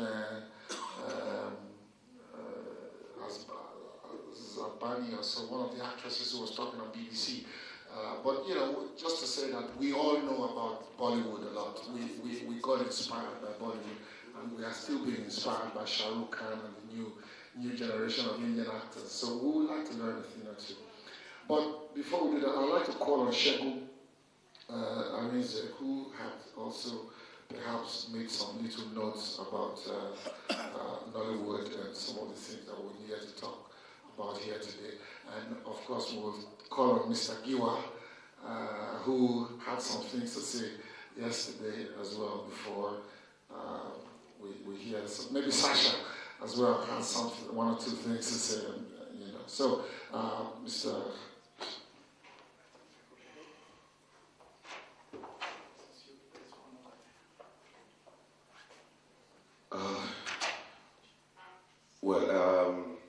Perhaps you should come to the front. How movies influence our culture. It's so glaring that everybody has seen what has come out from India. The dances, the music, the lifestyle, everything about India. Once you see the movie, you know it. Yesterday when we were talking, she was talking about heritage, preserving cultural heritage, and she was saying so in Nollywood movies that you don't really see our heritage, doesn't really come forth. I hope that today, after seeing the Caesar, that you've seen a little bit of our heritage, and you understand that not all films go to Western. We have a lot of films in Nigeria that also portrays our heritage. Films in the Yoruba genre, in the days of Ogunde, when he did Aroquinteyo, he did Anyomo and all the rest. You remember all those films very well. And of course, in Nollywood, we also have had one or two, Igodo and the rest of them. I'm sure you've seen those films that reflects our culture. Even Queen of the Rainforest. Even Queen of the Rainforest. And even Amazing Grace. You won't believe that Amazing Grace was written by somebody in Calabar way, way back. That's in Jetta Matters' Amazing Grace. When you get to see that movie, you also see that it also talks about our cultural heritage. See, because Nigeria is so diverse, it's so big, 250 languages. And we've tried so much within the 3 main languages and, of course, with the minorities to bring out our movies. There is even an Izon film right now that won an award at AMA this year. Now, when we begin to talk about culture, yesterday also, Remy said that most of the actors who act in movies are not role models. Why? because of our mode of dressing. She would like to see a situation where young people will watch our films and say, hey, I like to be like RMD, I like to be like Shegu, I like to be like Ramsey. No. But I totally disagree with her. I really totally disagree with her. Because people still look at these people as role models. In spite of the meager resources that we have in Nollywood, we would like to see a big budget movie and all that. We're doing our very best. And I know that quite a number of young people look up to these actors as role models. America, Hollywood has sold their police to the world as the best police in the world. So when anybody travels, the first thing you want to see is the American police all gassed up. And then you look back and say, hey, when I get back to Nigeria, I want to see the Nigerian police dressed like that. It's part of the culture. I hope you understand what I'm saying here. Like, it's part of the culture. Because they have sold themselves to the world. They've sold everything they have to the world. So when you come in, the first thing you're seeing is, I want to see the police like this. And I want to see this. I remember yesterday when one of our colleagues who came with us went to Eiffel Tower yesterday. Well, by the time she came, she was moody by the time she was going to go on because they said the queue was so long. And by the time she went and came back, she was so excited. The Eiffel Tower has also been sold as part of the culture in most movies, in the French movies. And so when you come down, the first thing you want to see. And I believe also that we're also selling ourselves to the outside world. They say our films are rituals. We do a lot of rituals. I remember one time I was in Ghana, and there were a lot of rituals going on in Ghana. Then political situation there was very intense. They said most of the people who come there to kill people are Nigerians. And I asked one of the Ghanaians, what kind of talk is that? She said, because all your films are rituals. You kill. You have a very nasty culture. Your culture is to kill people. And I said, no, don't do that. Don't even say that. Don't even go anywhere near that. What is ritual? When you say ritual, what is ritual? Ritual is a habit. I mean, we don't do rituals more than the Americans have done in Hollywood. We have, what's this called? Harry Potter. We have Lord of the Rings. We have so many other films that are into also voodooism. When you find a man in a movie, in an American movie, now they say he's a serial killer. He kills from one, every day he kills. They say he's a serial killer. That's ritual as well. That's also equally ritual. So I don't see any reason why they say that our culture is showing voodoo. No, that's not it. We sell ourselves as a nation because we have language, we have culture, we have a heritage to preserve. And like I said earlier on, we are doing our best in Nollywood to see to it that we project our culture to the whole world. Our language, our way of doing things, the Nigerian way of doing things. The so-called the Nigerian way of doing things. Look around the world, anywhere you go around the world, once you see a Nigerian, you will know. We have a saying, we say, show yourself. You don't show. Nigeria must show. Yeah. Once you see. You see, maybe walking on the street of America, or okay, let me say Nigeria. Now you see an American walking, you definitely is an American. Same way you see a Nigerian here. I've got to have the consistency of Nigerians. Even in London, once you Nigeria, you know, we're selling ourselves to the world as well. So I don't believe that us is mainly ritual. And I would like to see us work more and more to preserve our heritage, to sell our heritage to the world, and tell more stories. I'd like to leave it here. Thank you very much. Contribution from the audience, yes, sir. Shagun, please, can you come? Now, George Alao, I teach Yoruba language and culture at the NALCO. That's a university that teaches non-Western languages in Paris. And we have a tradition of this is art. Oh, you insist? Okay. Oh, I'm sorry. Okay, so I said George Alao, and I teach at the NALCO. It's SOAS in Paris. That's the school where they teach non-Western languages and cultures. Now, I'm particularly sensitive, to this. I'm sorry, my health status hasn't allowed me to participate, and I came all the way from Lille, where I live. But just to tell you that I'm very, very interested. And when I got the invitation, I was like, I had to send emails to my students who are all on holidays and all sent back saying, oh, we're sorry, we're on holidays and all that. That just to say that, well, if the organizers, if we worked together, we would get more people. There are more people than you think interested in our cultures.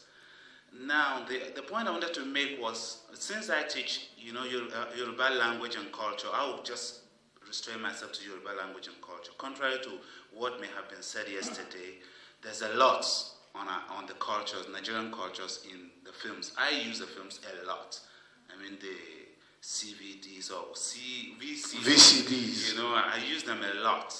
Now, if I just wanted to choose an example, anything related to Akumi Shola, his books, and then what have come as films, whether it's a Shaworoide or whether it's a Fosheton and so on. And my students are excited. There's a lot to learn. And for a whole year, I could take just one and decide that that's what we're going to work on. And there's so much to teach. And I'm so proud to say that these are quality things. Of course, I hadn't seen Iziza before, but looking at it from a teacher's point of view, I was just saying, oh, this is wonderful. Even though it's not Yoruba culture, but if I were teaching that language or culture, there are a lot of ingredients, and don't worry, we're doing fine. We probably still have a lot of things to do, but I just wanted to encourage, since we have some of the team here, and you are doing a great job. I'm not saying that you are perfect, but our culture is being sold. I have a student who just came back, a PhD student who came back from Nigeria 2-3 weeks ago, and brought a whole pile of, it's like you were talking of grace. In France it's happening too. And I just want to say that there's much happening about our culture that we should be proud of. And that was just a way of thanking you and saying that, we are using what you are producing, and we are so happy to be doing so. Thank you. There are some people in the hall who are probably more at ease in French language, or who probably understand English, but when talking, we prefer to talk in French. And because we don't have simultaneous translation facilities, we are sorry about that. Si vous souhaitez vous exprimer, parce que c'est beaucoup plus facile en français, et que vous comprenez l'anglais, donc vous arrivez à suivre, mais pour parler, vous souhaitez parler en français, vous pouvez le faire. Je vais me proposer donc d'assurer la traduction, ça ne pose pas de problème, en l'absence de traduction simultanée. So just in case. And besides the things that he cannot translate in French, I'll help you. Thank you very much, sir. I didn't even know that there was a teacher in the hall when I talked about doctoral theses and all kinds of researches on Nollywood. We're glad to report. I think that one of the things that we need to do when he says that we are not perfect is that it would be foolhardy to deny that there is room for improvement. There is always room for improvement in anything you do. I think that in any endeavor or in any venture, people are free to choose whatever themes that they are working on. And it is in that process that they will touch on the different areas of our lives or of our interest. Maybe I should jump forward and not limit it to Nigerians. Maybe I should just ask if Raj will be willing to say a few words now. Raj will be very interested in knowing how Nollywood can probably get to where Bollywood is today. And if, like you said, the country also for 300 years. So I'm very happy to be here. And Feel thanks. free to introduce yourself better than I did. I'm just a human being coming from India. I've done my diploma in film direction in India itself, and for the last 13 years I'm based in Paris. I've done my first feature film, and after a lot of struggle, no doubt for that. But I'm very happy that in Nigeria is a friend of mine, Regina, who has been talking about Regina Yamu, who's a member of NIDO. Yeah. So since we are friends, that I was very much interested. First of all, the name itself is appealing, very good. It sounds good, like wood, Nollywood, Bollywood, Hollywood. In Pakistan is Tollywood. Oh, really? Okay. Let's all the woods spread all over. That's something very important because one has to express oneself personally, culturally, according to the rituals because ritual in America has been creating their own myth. That's the modern myth with their weapons, with their high-tech use of special effects and all these things. Whereas India, my country, is very close culturally to Africa, not to Europe or America or Canada or Australia. That's for sure. India culturally is very close to Africa. We love songs, we love dances, we love sometimes expressing ourselves in strong emotions. That's very, very much common between Africa and India. That's where Bollywood is standing today against Hollywood, because I'm quite sure when I was in the second year of my film school, there was one teacher who came from Hollywood to just take our workshop for the script writing. Then he revealed one thing, then we verified also ourselves, that Hollywood has been trying to crush this industry, Bollywood, for the last 40 years. They tried even to dub their Star Wars and all these things in Hindi language. But we don't have the same rituals, in fact. In India, kissing on the screen, on the lips, is not allowed. And people laughed when these Americans, they were dubbed in Hindi. He said, this is not possible. What skin of the color? They try to do whatever. It's not going. So they still failed. And Bollywood industry is as old as cinema was born. Because after these Louis brothers, 1 year after, they came to show their first film to Bombay. And there was one person, Dada Saheb Phalke, he somehow, we don't know how, he caught their technology, and 1 year after, he made first Indian film. So since then, Bollywood has been going through a lot of phases. This has contributed to the independence of India, because that time we used mythological character to free India. So that was a tool to use against Britishers. Till the time that then was studio system, then independent film producers came. But I would like to just say one thing, share one important thing with the filmmakers here, producers, but indirectly they try to put their views, their ideas on the script level, on the story level, which is somewhere disturbing. But one has to fight for that, and also one shouldn't succumb to the pressures that, okay, we look at Africa from this point of view. So please bring us Africa from that point of view. No, African is an African. One shouldn't ask him to change.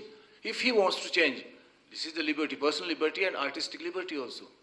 So this is very important, to be oneself first of all, and then a lot of people say, okay, Bollywood is kish.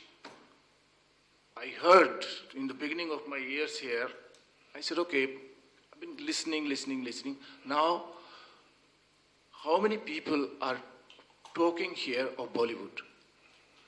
There are evenings, there are films coming, more and more films coming here about Bollywood, because here people are tired of working and pressure, psychological pressure, family pressure, everything, something going wrong, and then they want to relax themselves. They see a dance, a simple narrative story, love affair, girl, boy. So that's one sort of thing. On the other side, it's not that in India we make only Bollywood film also. We make cinema of art house cinema. So lately, this Bollywood is spreading on both sides, and I would love that Bollywood and your country's collaboration comes at one point. It will be something really I wish, and I think there are possibilities. So that will be something exceptional, something different to the whole world itself. Like I have a lot of friends from Africa who are filmmakers. I've been talking to them. Why not to start something with India in cinema? We are doing a lot of commerce now. We are doing a lot of business. India has increased 5 times more the business with Africa than any other country. Why not in cinema itself? And in Bombay, to make a film is not that costly as it can be here.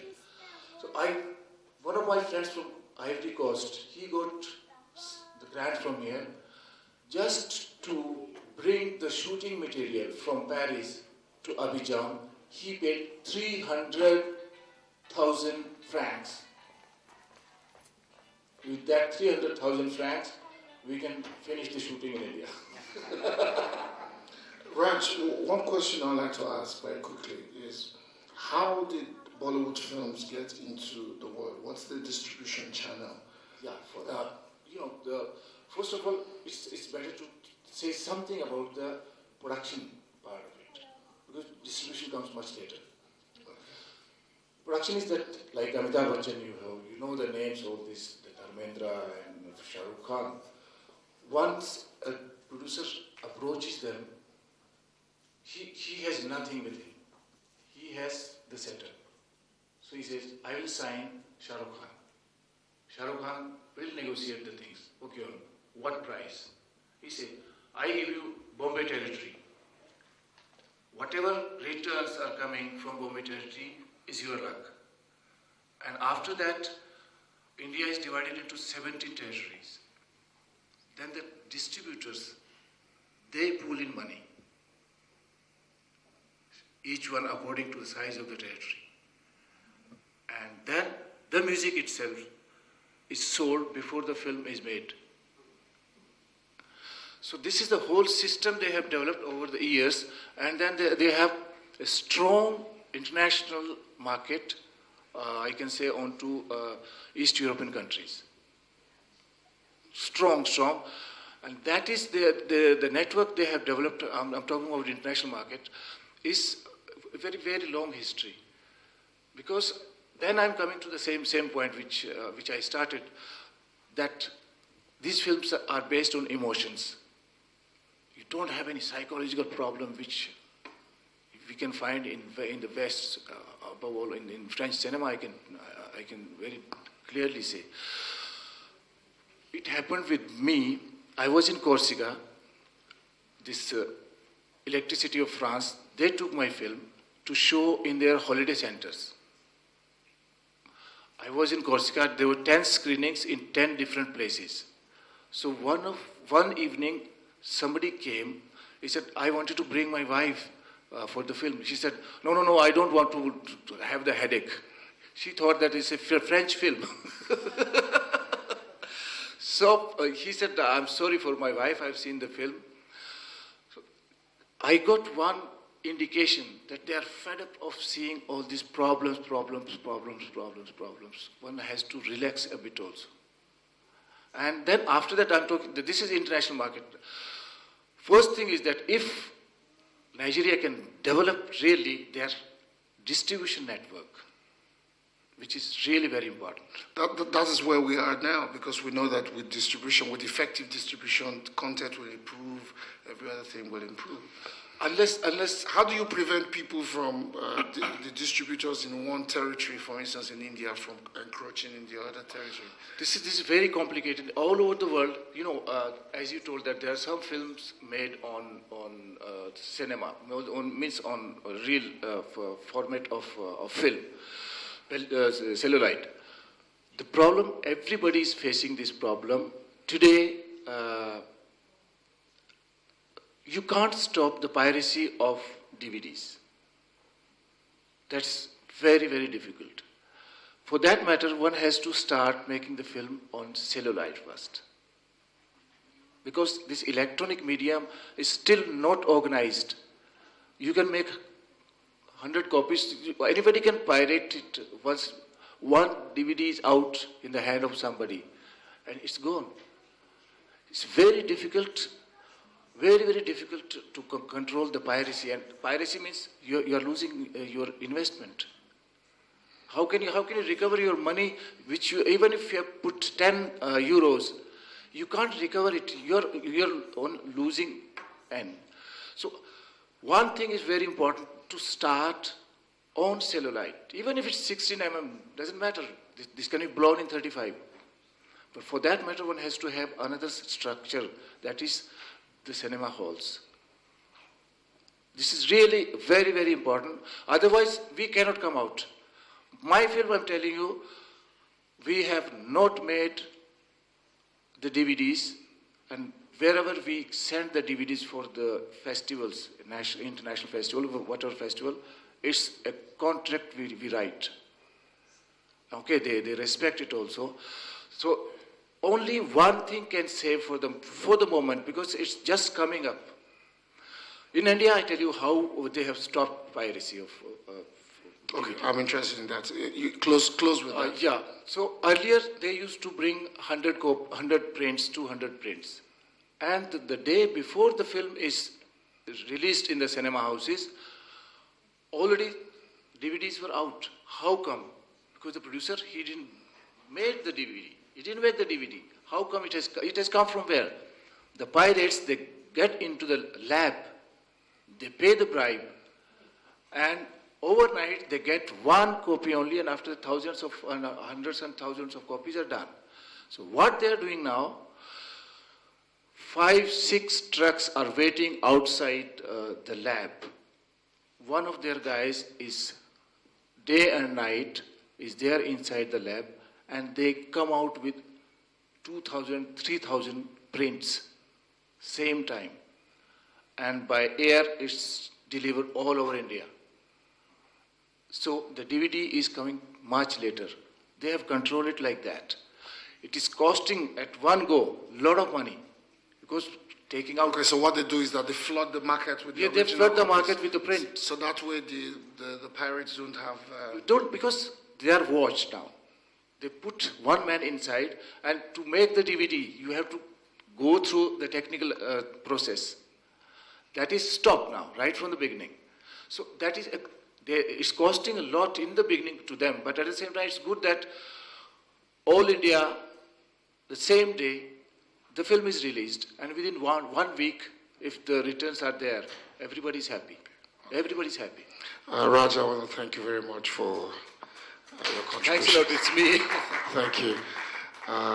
Okay, before I take your contributions, I'd just like to invite Mr. Lijadu to this side of the hall very quickly, please, as our special guest. And start the discussion.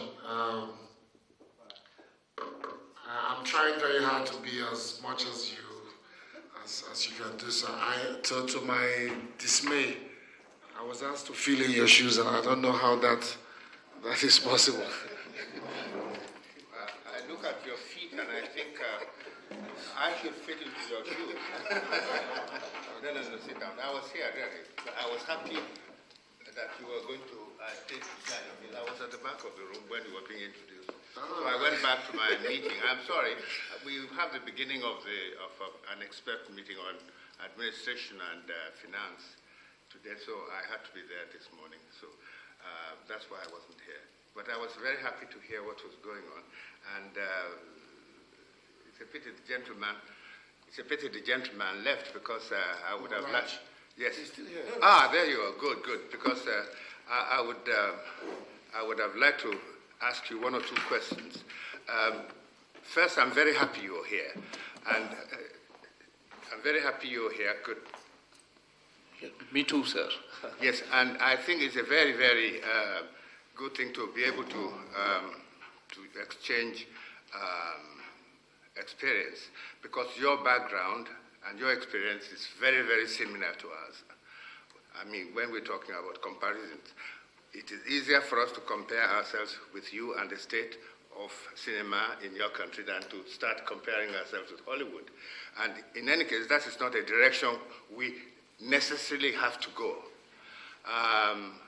It will interest you to know that when I came into this organization, The person who was in charge of film here and with whom I worked for about 7 years was called Baunagari. He's still alive, incidentally, and he was head of film here. So the interest in film in India is a very long-standing one. And I think there is a lot of similarities. The question of arrival of film in Africa and in India are probably too different, in the sense that you had already some structures and lots of productions of films before the arrival of Bollywood, which is really, filmmaking in. So cinema came 1 year after the birth of cinema in India, because these Louis Lumiere brothers, they came down to Bombay to show their film, and somebody picked up, I don't know how he understood, 1 year after he made first Indian film, and that was 1 year after the birth of cinema in the world. Cinema is born in France, that's for sure. Yeah. Well, so what will be of particular interest to us is how, in spite of that reasonably well-established industry, Bollywood was developed. And I would like you also to go back and talk about the question. Inundating the market with copies may be okay, but I'm sure that is not all the solutions. Because there must be other things that you will have to do to be able to stem this situation. I know the question of quality and all that sort of thing. Perhaps if you get to the market, as you said, on the eve of the release, you flood the market with good quality. Remember, good quality means costs, and you have to try and undercut the illicit market also. Because my feeling is that when I was told you were coming, because I think it was probably about midnight last night, we were discussing this, he called me at home. I was very happy, because what I think we should try and do today is to try and milk you as much as possible. In other words, we have you here, you have your experience, you have been there, before us. We have our experience, therefore we are much more conscious of certain, not shortcomings, some difficulties and some hurdles that we have to surmount. So any and every experience is really useful for us, because you see, the point is it's not that we have an atmosphere that is working against us, but there is no atmosphere that is created for the comfort of the industry. I would like to just say two things, sir. I've seen this film in the morning. As far as the format is concerned, I mean, that's on what base? It's done on video, I think. It's not, I can see. But the thing is that one thing which touched me a lot, it's a nice structure as far as the storytelling is concerned. It is telling about Nigerian culture, which is really something important. Apart from that, the faults, there are faults in my film also. I see it myself. So those faults which are negligible also, we can see, which are negligible, because what is more important is not Star Wars, that these effects are important. What is their emotions are expressed. That's what I found in this film. Second thing is that we are on a crossroad as far as why Indian producers are flooding the market. We are on a crossroad because the pirates are always there. Either you lose total or you spend more. That's why one thing is important to save the market is that one should start doing the films on celluloid, because that protects right from the beginning. Your negatives there with you. You can make as many as positive copies. I'd like him to react to that. The difference between our point of entry into the market is the fact that our point of entry is not celluloid. Perhaps what I'd like to also ask again is, because somebody talked about our laws yesterday, copyright laws not being adequate. Are there like special tribunals for speedy trials for pirates? If a pirate is caught in India, for instance, what is the penalty for?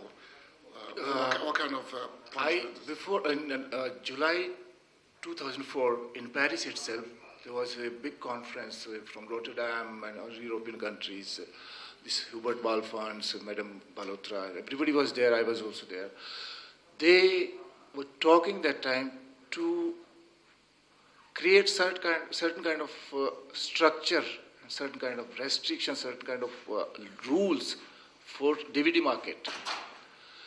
DVD market is not for the timing, we can't control for the timing because there are no rules and regulations.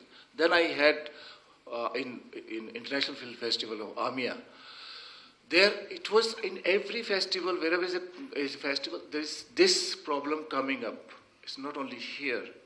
This is a big problem to the producers, first of all to the producers, because once one copy is there, you go to Ala Chapel here, near Gare du Nord, you can get Bollywood film 3 DVDs for 10 euros.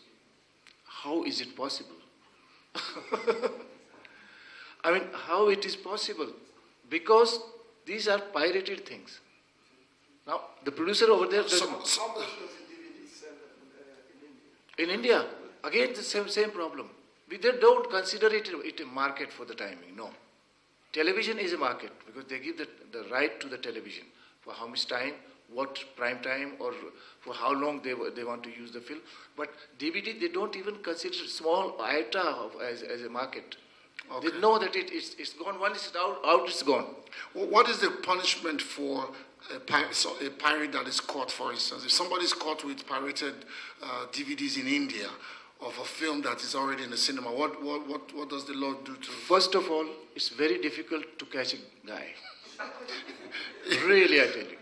Very difficult to catch a guy, where it comes from. And the copyright is not respected much in India. Okay, so the copyright law in India is not very your copyright, as far as your music is concerned, yes. As far as your script is concerned, as far as your writing work is concerned, yes.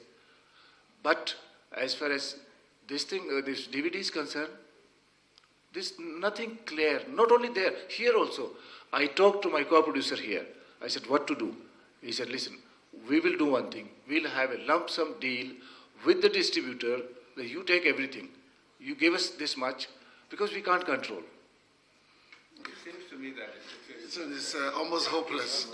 I think there is a similarity between this. It seems to be a similarity between this and the situation as far as drugs are concerned. I mean, it depends on at what level you catch. You say you catch the person. It's not the mammy who is selling it at 3 for 10 euros. Eh? It's not the one. It's the big, what do you call them? Drug, the disc barons that you cannot catch. At the same time, here the copies, if you look at the copies, they are not good, so they are really pirated. Yeah, you get home before you know that. So, this electronic medium is like that. Sorry, my name's Tasso Ade. I'm a development consultant, and well, I have listened to inputs, and also a Nigerian resident in Paris here. I've listened to inputs by a friend from India, and then, of course, our brothers from Nigeria who are in the film industry. I would like us to look at it positively because when you, at the introduction, you said that the film industry came, that you came on the stage when maybe it happened by accident, but you are under the umbrella of the current needs program in Nigeria. You are providing its National Economic Empowerment Development Strategy. It is under there that the government is also trying to work in order to empower the film industry so that it employs more people. It brings in foreign aid and all the others. So if you look at it both ways, one, you will say that the guy who is pirating your films is also in another way making a contribution to the society. I want to look at it positive. So what? No. Don't let us say no. I will come. He might be doing that in his own way. You are providing service. He is doing the service, but the other question is, does he know? So what I'm saying is, his interest is to get himself employed and get his own economy going. And so he also has his own legion of people along the line. So what I'm saying here is, where does your interest cross with that of that young man? And how can we deal with that interest? Sorry. Can I say something?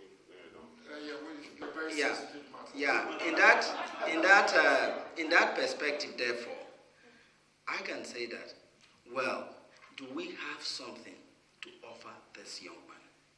Is it possible to bring them on our distribution channel? It is something that can be discussed. Because the other side of it is to demonize them, and for this thing in an information technology world that these things are moving at such a high speed, it is very difficult to control those kind of things. But working together with these people, it is possible to douse that kind of thing to a lower level.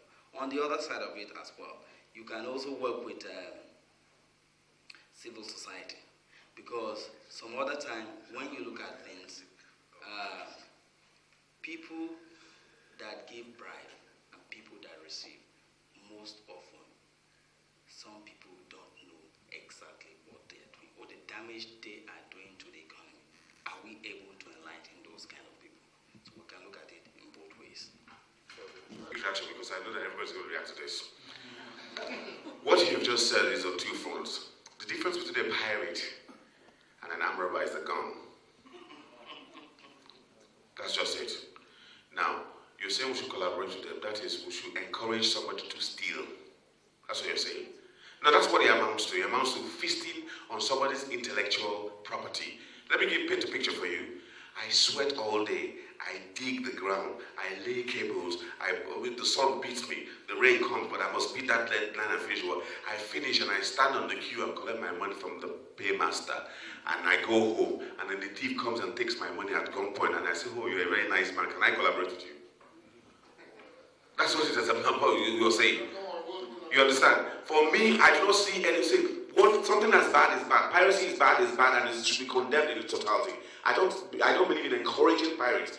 If you want to work, you want to make money, go get the rights in the proper way. The sign. You know, okay, when I sell, I pay you. Because you're feasting on my intellectual property, on everything that I've worked for, everything I have slaved for. You're killing me. I ask you to encourage you. That's what it amounts to. My name is Cassandra, and I'm Nigerian too. I was going to talk about TB rights and intellectual property rights. I'm a member of a Nigerian website, and because there are a lot of Nigerian movies produced every day, what we do is we watch certain movies and then we give reviews, so people know what movies to buy and what movies not to buy.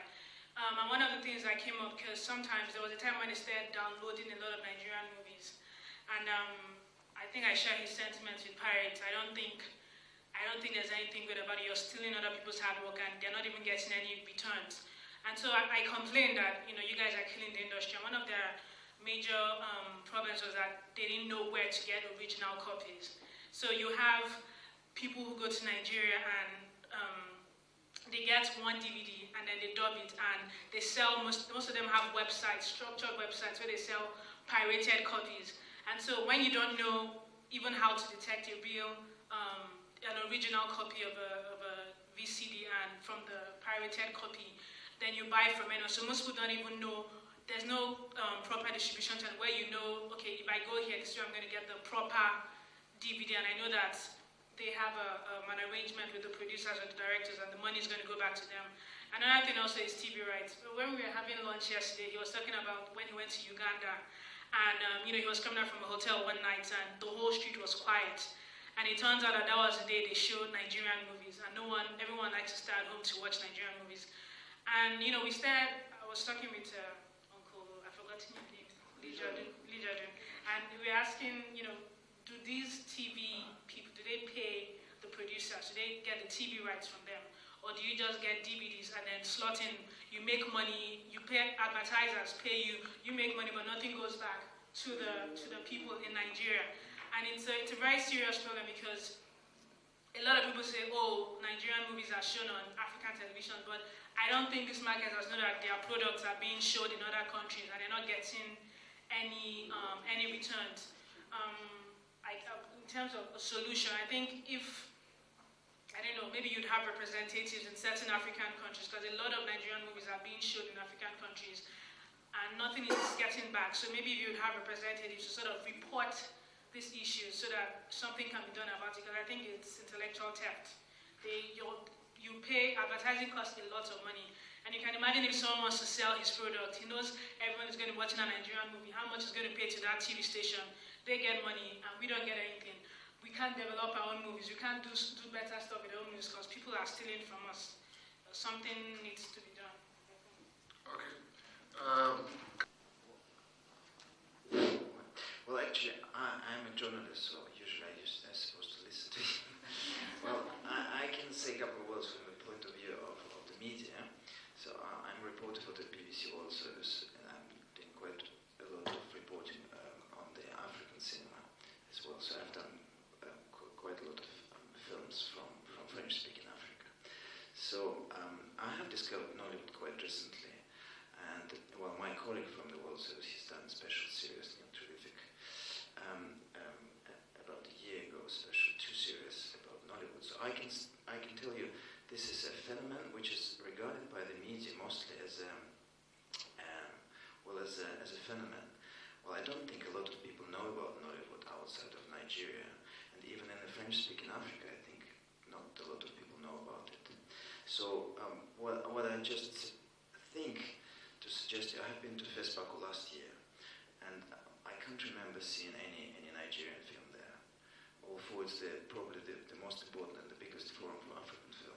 I think this is a job of the government, of your government, and possibly, well, this is the question also, do you have a board, do you have an association of the Nollywood filmmakers, actors, directors, whatever? Because you're supposed to be represented by somebody. And also, the people certainly, well, if you read the articles, well, I remember it was Daily Telegraph or Sunday Times, I can't remember, there's regular articles talking about the phenomenon, but it's often reduced on the anecdote saying that, like I told to Kim, Nollywood is the script writing on Monday, casting on Tuesday, shooting on Wednesday, editing on Thursday, and on the market on Friday. This is the anecdote which usually you hear about Nollywood. So I think the information is very reduced, and it's also kind of anecdotic character. So you certainly need collaboration with the FESPACO, but also with serious festivals like Toronto. You certainly need somebody who's representing you, who go in there, who have the knowledge about the film reviews, the selection of the best films. You possibly need the award. I don't know. I'm wondering whether you have an award, Nollywood award, a year gathering when you talk about the movies and you select the best actors, the best directors, the best cameraman. Because if you look for the information of Nollywood, it's quite difficult to find anything. If you don't have any official body which is representing you. I also have been thinking about, kind of notes, the things like British Film Institute. Have you ever tried to collaborate with them? Just saying, why don't we launch a series of Nollywood films shown on the British Film Institute? Because I know that Berlinale, I think 2 years ago, or 3 years ago, was a German critic who went to Nollywood and he brought entire a retrospective of Nollywood films. So I think it was the first encounter in Germany with Nollywood films. But there was another festival, Singapore, other serious festivals will be, if there would be a person who would come into them and to talk to them, they certainly will be interested to know about Nollywood more. And also the television, European television like Arte or Channel 4, just to talk to them and say, why don't we? But you need to have a really serious dossier, a serious prepared kit to say this kind of selection of films. They are on the standard which your audience, the spectators, will be interested in. So also, you know, in France, if your embassy, there is Espace Pierre Cardin, which regularly shows. There is a Russian film festival and Serbian film festival. There is a place quite exclusively placed on Place de Concorde. If your embassy will support this event, you can show every year kind of a Nollywood film festival in France, which and you need to work with media to attract their attention. I think if it's not organized, it will be difficult to represent it on the level on the critics and the media, and to be taken seriously. And also, just the last word about French-speaking Africa. I think in the most of the French-speaking countries, there are no cinema structures at all after the video and DVD appeared. But I know in Burkina Faso, they still, because of FESPACO, they still have a network of cinemas, film theaters in Ouagadougou. Well, they still, the national films are released and they make some money, not a lot of money. But I mean, about French-speaking Africa, if you try to target it, I think you have a market there. Dubbing the films in French and probably dubbing and not subtitling. And the last idea, it's about Nigeria. If you don't have a culture of the film theaters and the people who would go to see the films like in India, because I think every new film is an event, it's a national event, and the people making queues to go to the cinemas. But this is one of the oldest film industries in the world, and also one of they have a huge heritage of like Satyajit Ray. There's several film directors who just belongs to the world heritage. So the film culture is really rooted deeply in the Indian culture. So if you don't have it, maybe I just have this idea to bring a bit glamorous and establish the film theaters on open air. It's not very expensive to build, but if you gather yourself as an industry and try to set up this kind of film theaters, at least in the biggest cities, you can attract the people with the glamorous events like in India, bringing the whole Nollywood stars to the event and kind of signing